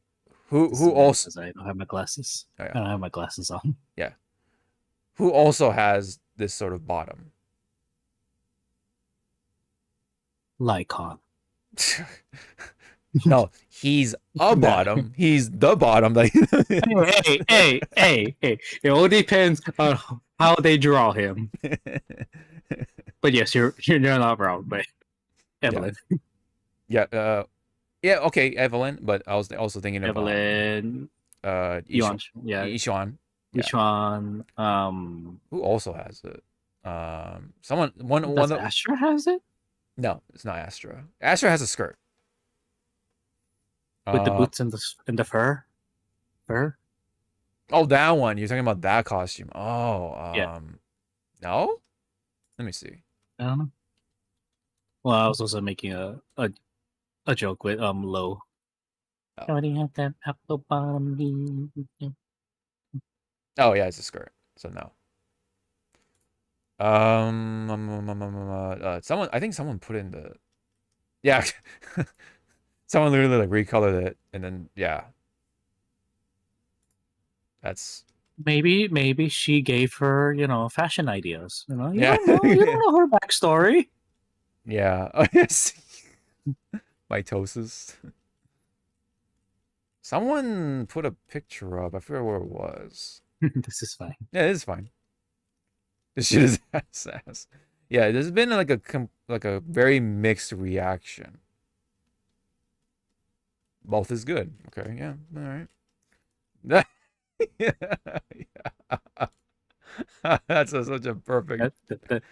That's me when someone sends straight porn to me. Yeah, straight porn. Yeah. It's like, it's like, look at this. It's so mid. You leave Rayleigh alone. Yeah, it's so stupid. Oh no, I'm not gonna even click on that. Okay, he's like, okay, 911. What's your emergency? This. Yeah.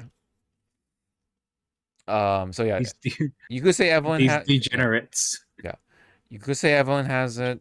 Ishuan has it. There was one other person who had it. Fuck, I forgot who it was. But anyways, Hugo. Definitely not Hugo. No.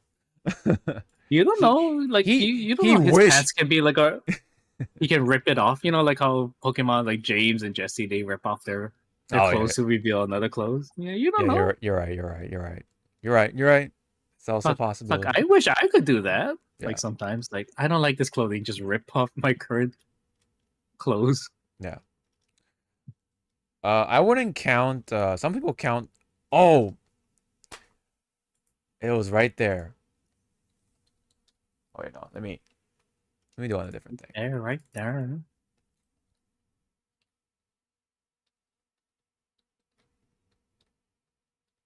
Oh my god. Close enough. All right. Yandere, Sundare. That's actually funny. Okay, I'll just use that. Yeah, her. So she also has that same bottom. So there's been a maybe they share closets. You don't know. Maybe they're all roommates. To save money on clothes. Mm-hmm. Yeah. So basically, there's been a bit of a complaint that there's been a reoccurrence of these like sort of bottoms.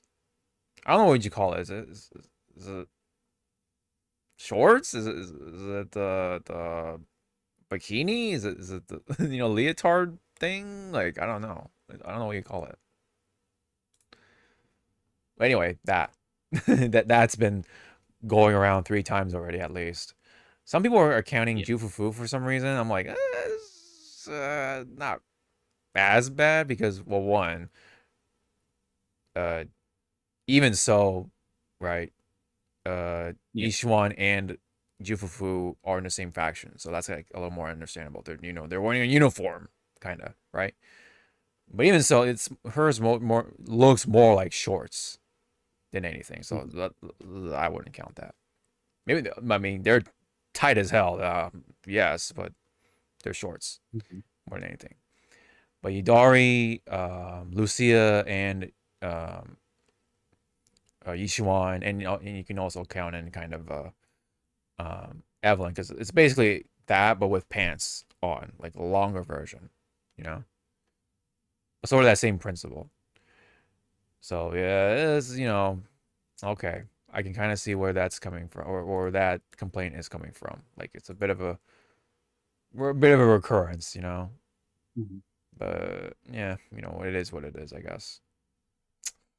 All right, so it is gonna happen on Monday instead, or should I say I think it's Sunday night, if I'm not mistaken. It's either like early Sunday morning or early Monday morning. Yeah, somewhere around there.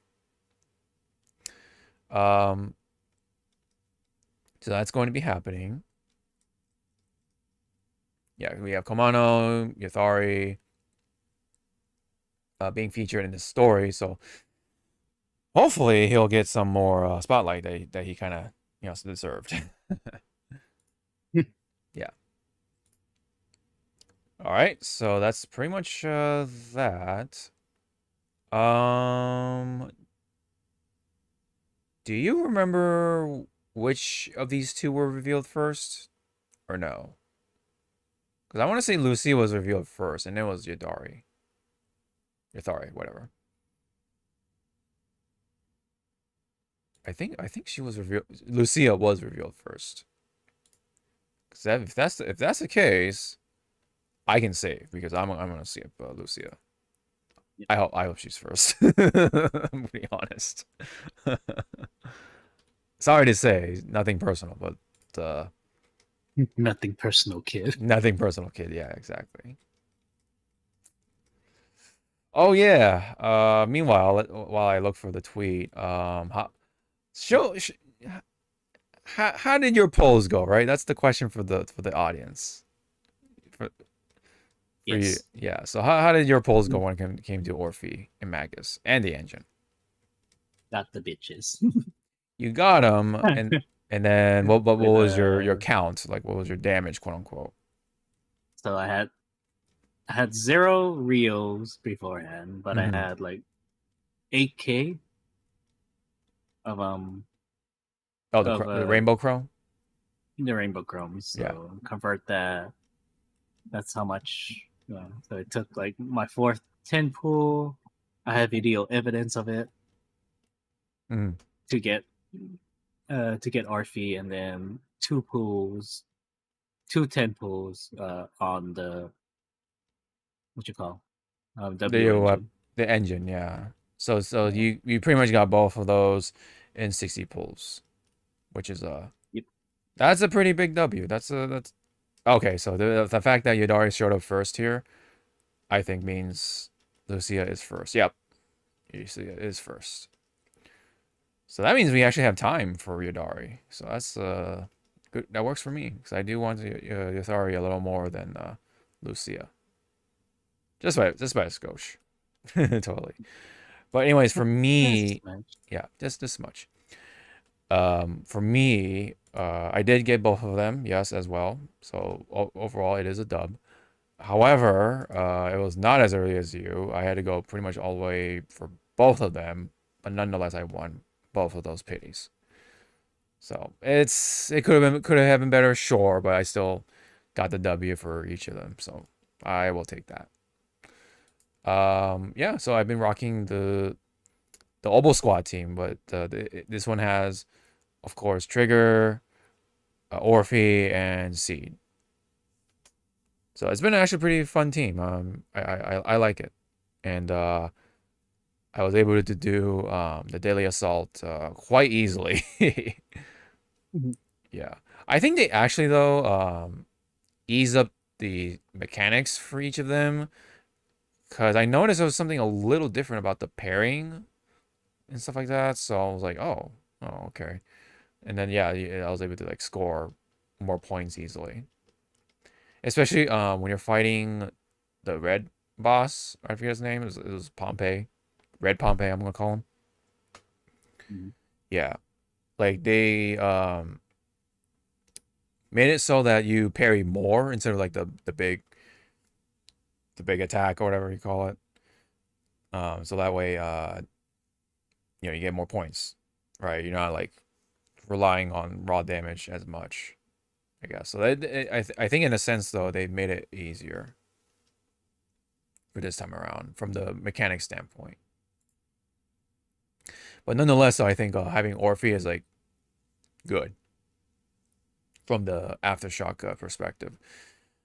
So I will be rocking the Obo Squad team because I really like that sort of team for a while. Especially when the boss is like, weak to electric or whatever. Yeah.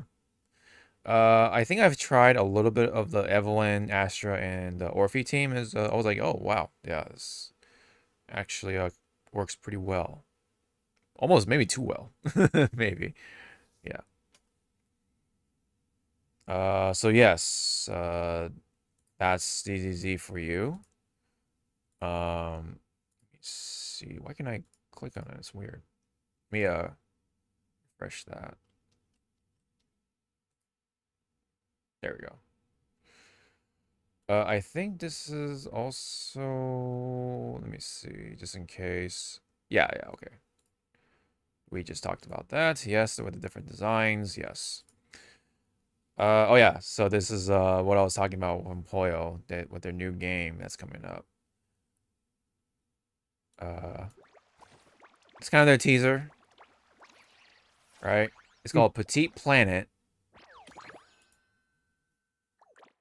And this is essentially going to be their yeah, you see, you can already like kind of see like a vague resemblance of Animal Crossing with like, yeah, the one human, the animals, right? Your animal friends, and then the little house, right? And then the outdoorsy parts, right?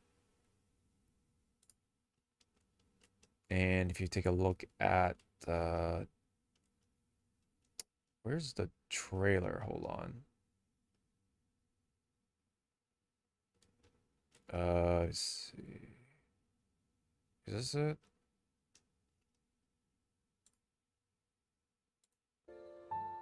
Oh wow.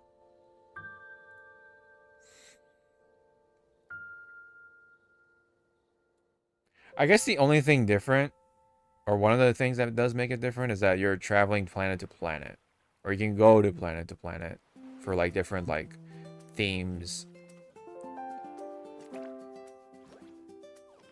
Yeah, they're also like kind of really riding off of the lightheartedness to it, the vibes, the music even like kind of conveys something a little similar. Yeah, you see how like, yeah.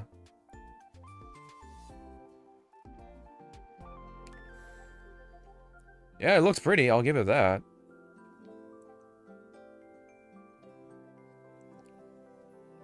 And yeah, you know, there are cinematic cutscenes, so it does make it a little different. But overall, it's basically Hoyo Crossing.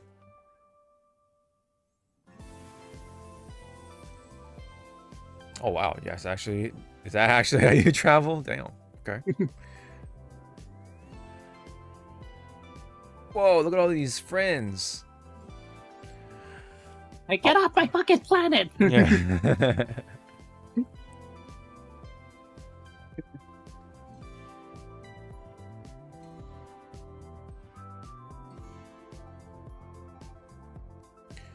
So it's more like a cosmic Animal Crossing. Yeah. But yeah, dude, tell me this does not look like Animal Crossing.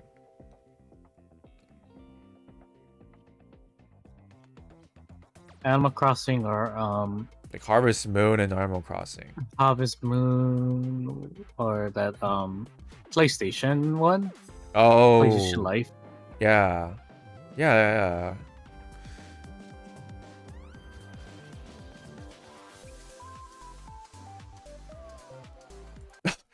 Yeah, look at how like the curves, how it curves and stuff like that, just like Animal Crossing, you know.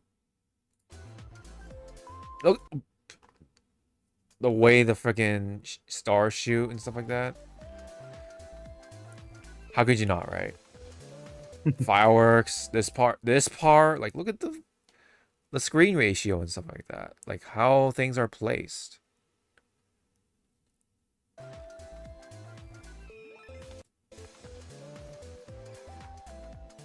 Yeah, it's a Kenny game. Yeah, it definitely is a Kenny game. Like, look at this. Yeah, look at this. This is Hoyo Crossing. Absolutely.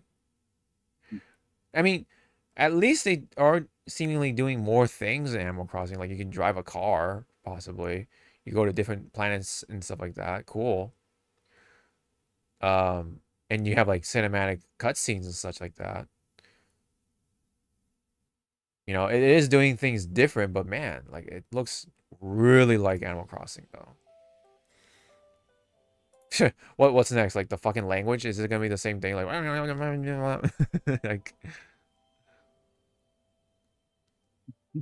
yeah.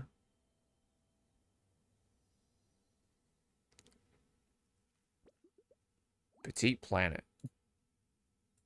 Yeah, I wonder what this live service is gonna be like, or the gotcha, quote unquote. Like, are they gonna like gotcha like the animals or something, your animal friends? Like, imagine like, you know, in Animal Crossing, if they do that, they're like, all right, limited time banner for fucking Raymond, the cat with glasses who has what's that thing called? Heterochromia, right? The different colored eyes. Or yeah, like your favorite whoever your favorite animal friend is, right? Like one of the eagles or whatever. Or whatever you can think of. Imagine that in the gotcha banner. Maybe is that how they're gonna do that? Or are they just gonna like gotcha like the furniture and stuff? Kind of like how they're doing it with Infinite Nikki, if you're familiar with that game at all. It's like a kind of like the same thing, except more like a Barbie doll game, you know, where you can like dress up your characters. Like it's more on the dress up and aspect versus like house building and stuff like that. So I wonder, yeah, I'm just wondering like how they're gonna monetize this game. Besides maybe like the furniture and such. I don't know. Yeah, I mean, again, I'll give it that it's pretty. It looks pretty, but man, it's literally fucking Animal Crossing. Animal Crossing Planet, basically. Yep. Yep. So that's also was revealed during TGS stuff, you know. All right, let's go ahead and wrap it up soon with the movie stuff. So let's go ahead and blast this real fast.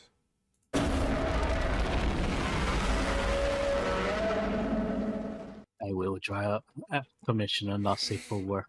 Both me and Godzilla. Don't know how that's gonna happen, but I know it's gonna be over $100. Man.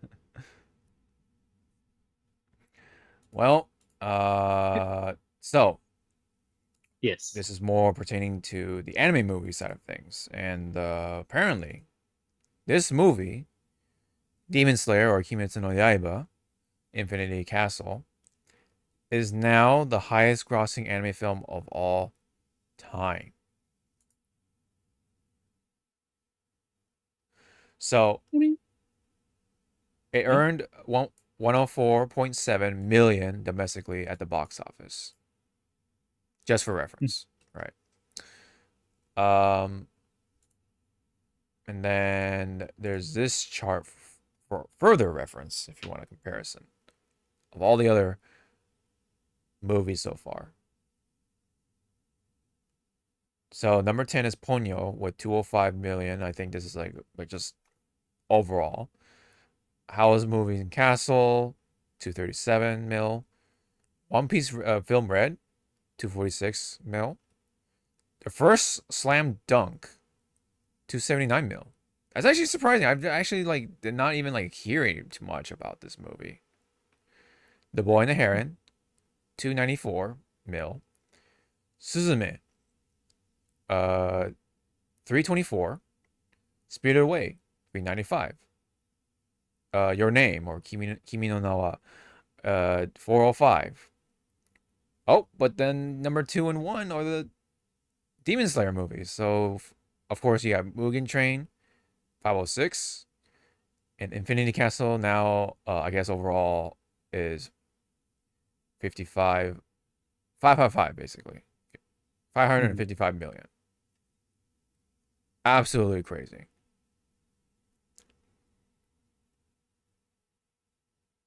I guess I don't. Yeah, you know what? There is a point though. Yeah, inflation is definitely a thing.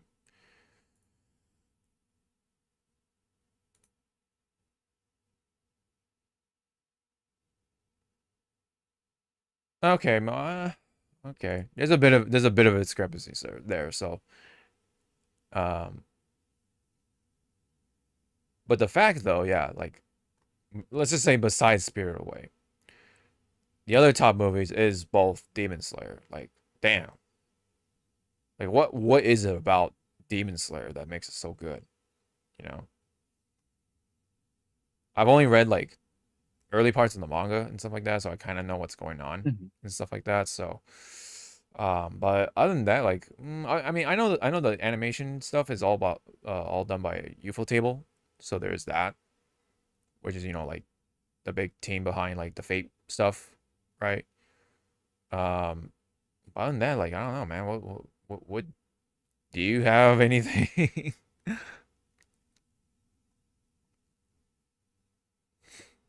Not really. Yeah. It's just weird. It's random.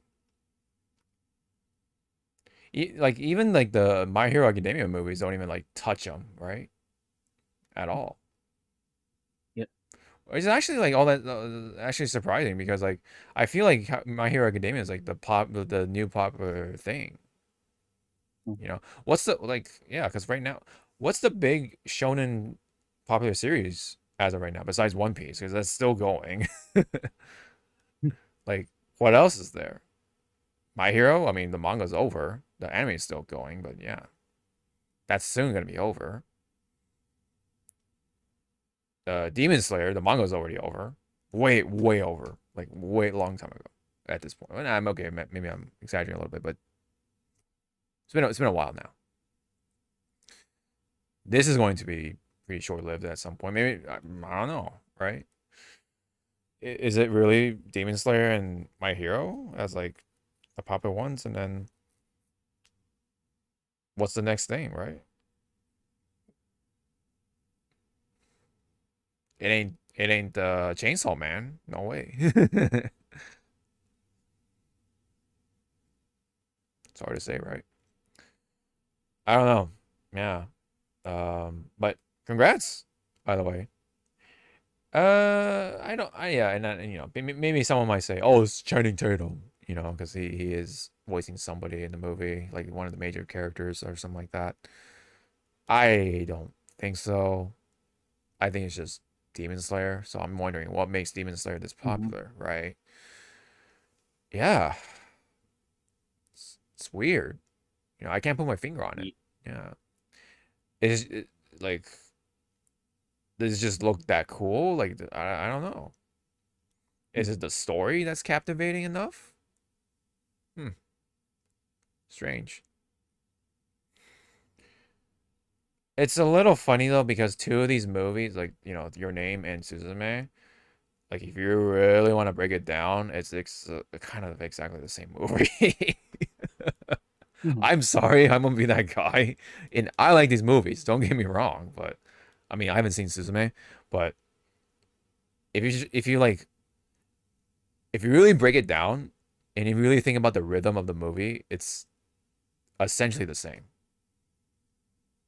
You know, same director, same all that stuff, right? So it's, yeah,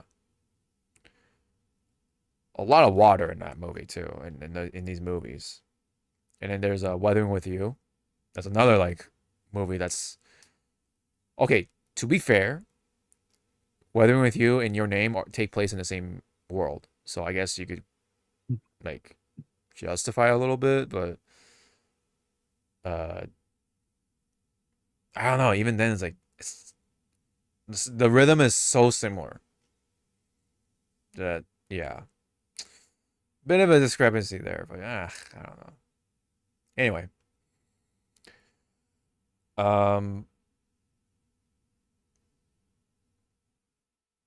yeah, I have I guess I have no comment at this point other than the I'm just confused.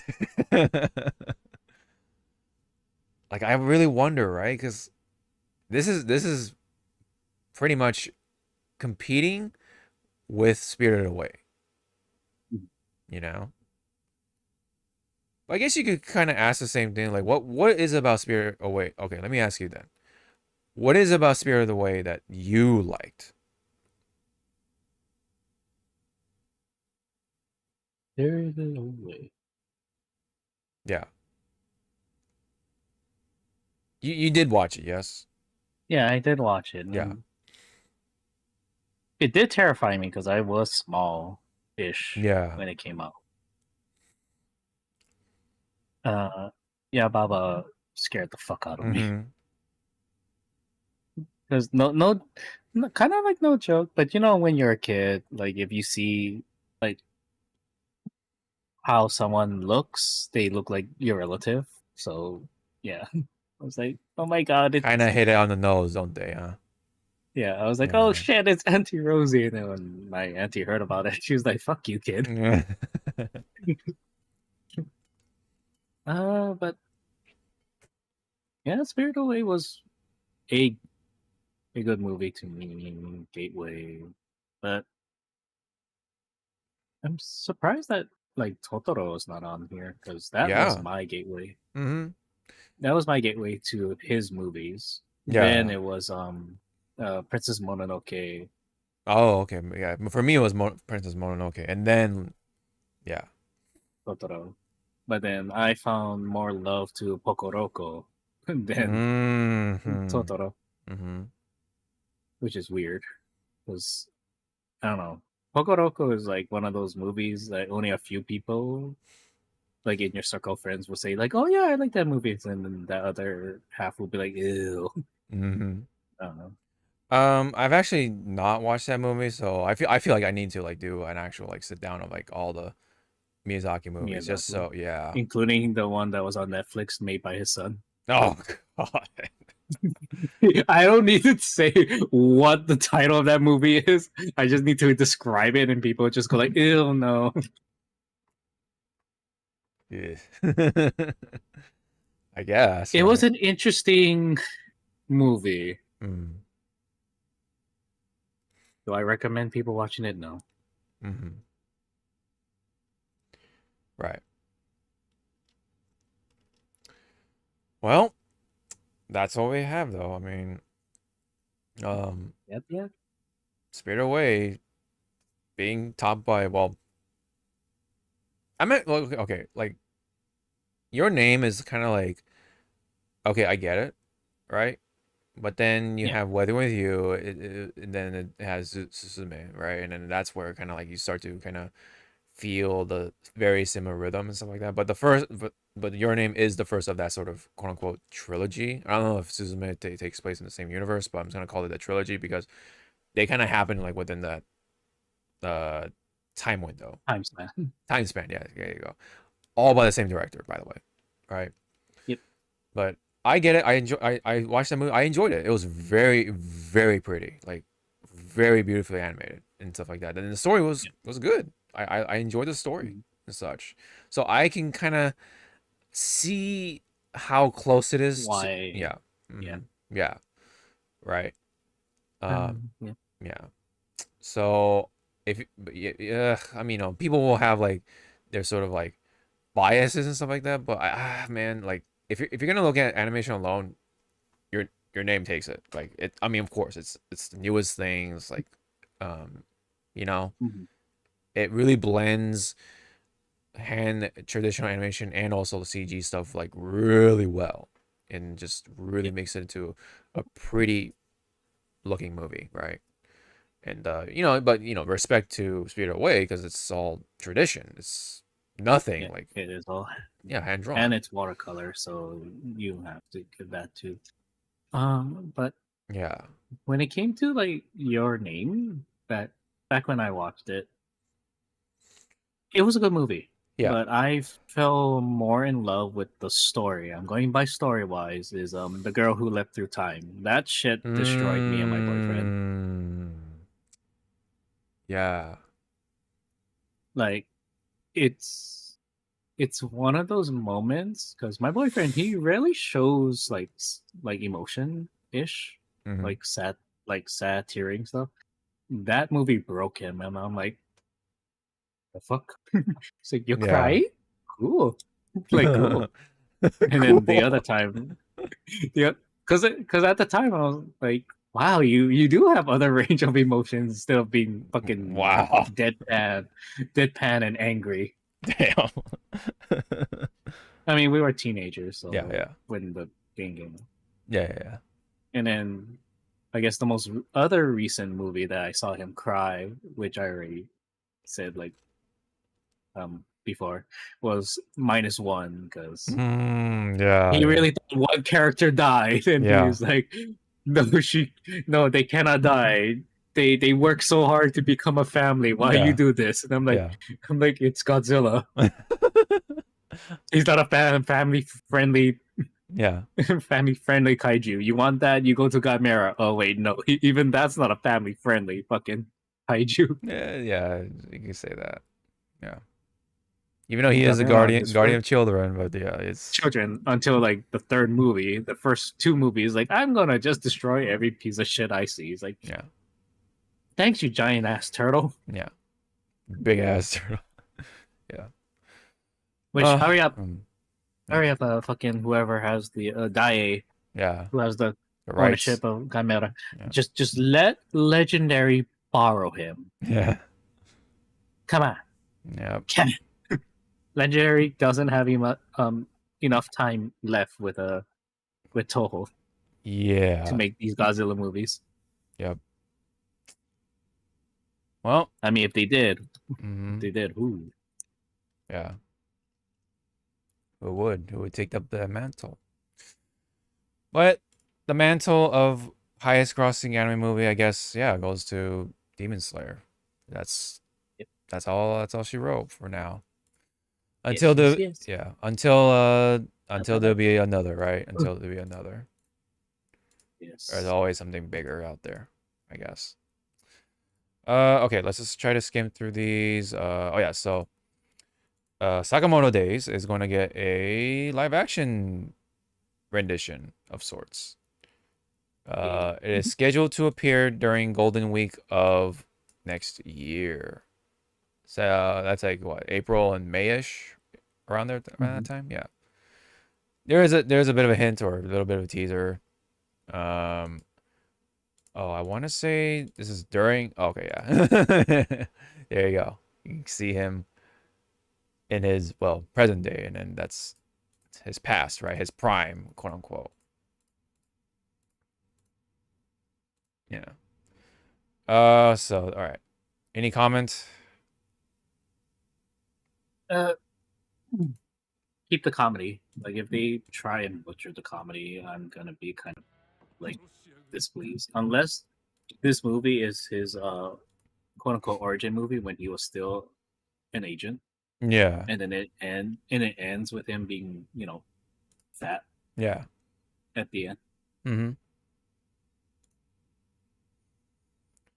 Yeah, it looks like it will be mostly him in his past days. Again, not that I like watched or anything yet, so I just am aware, like, yeah, that's what he used to be, and this is he is now. And then the few clips I saw, like, oh yeah, he's still got it, like, that stuff. And like there's like younger agents or whatever that try to kill him or whatever. I just don't know the context of it, that's all. But yeah, live action. Oh, it's a film. Yeah, it's a film, not a series. I guess it'll take place in Japan, or the premiere will take place in Japan. So I don't know if this will be like an international release or anything like that, but it's a live action film. That's all we know. And it's next year. Okay. Other things. This one, I think. Oh yeah, this was. They released a trailer for Mandalorian and Grogu. Yeah. I haven't like had any opinion, just because like my interest right now is like on Gen V's new season. I've been watching or I've been keeping up with it. Have you watched the 4 episodes yet? No. No. Are you planning to just binge watch all of them when all of them are out, or? Yeah. Okay. Yeah. Oh well, there's a Sigourney Weaver. That's cool, right? Yep. Yeah. But yeah, I don't have too much of a comment until, I guess, I don't know, I refresh my memory on the Mandalorian stuff. I think I'm caught up, right? Because I have kind of like been a little lost in the Star Wars stuff as of late. Yeah. So for right now, it's like, all right, well, at least they're making a movie. That's cool, Lastly, yes, I guess we can talk about this. So to wrap it up, so what the hell is going on with this? Okay, so just briefly, we're gonna go zoomies. So recently, Nintendo, or the Pokemon Company, distributed to GameStop download codes for to get the shiny version of Scarlet and Violet's legendaries, Mm-hmm. which were like which some were like you had some GameStop were going like against company policy, I guess. Like, oh, in order to get the code, you have to pay at least $25 on merchandise, then you get the code, or some were giving that out, or just giving it out like without a limit. So like one person walked away with 5 and stuff like that. Yeah. And yeah, the scalpers came rolling in because the new set of Pokemon came out. Yeah. At the same time, so they grabbed the Pokemon cards, they grabbed the codes, and then they just start flying it onto eBay. Yeah. Yep. You hate to see it, man. You hate to see it. Mm-hmm. And then it's like it's like again like. Okay. I understand that you need to make your money back. That's why you're a scalper, but you know, like that piece of shit. Right. Like, there's honestly, there's better ways to make money. Like, what the fuck? Yeah, make an make an OF. Yeah. Sell your feet. like seriously, like I told my friend to do that. She did as a joke. And then the next day, because I guess there's a credit, or your small little pot. She just she sold her feet. Oh my god! She looked the next day of how much she made. She already made like $1,000, and she's like, no shot. She's just staring at her phone, going like. Damn. Oh my god, it's gonna be like, it's only feet. She's like, I mean, OFs you can like set up whatever payment. I know. Yeah.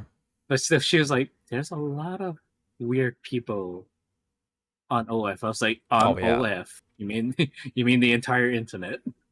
Yeah. But she closed it down, thank God. But she was like. Oh, she closed But now down, she makes the joke. But now she makes the joke to her working place. She'll be like, "I don't need to work here. I know where I can get money in an instant." Yeah. And all I need to do is sell my feet. And I'm like, I would hope. I'm like, please tell me you didn't say that in front of like your coworkers or anything. She's like, I did. Well, let's say like she kept going with that. Like I wonder if it would like have to get to the point of like now it has to be on video, and then it's like, oh, gotta do a face reveal at some point. Yeah.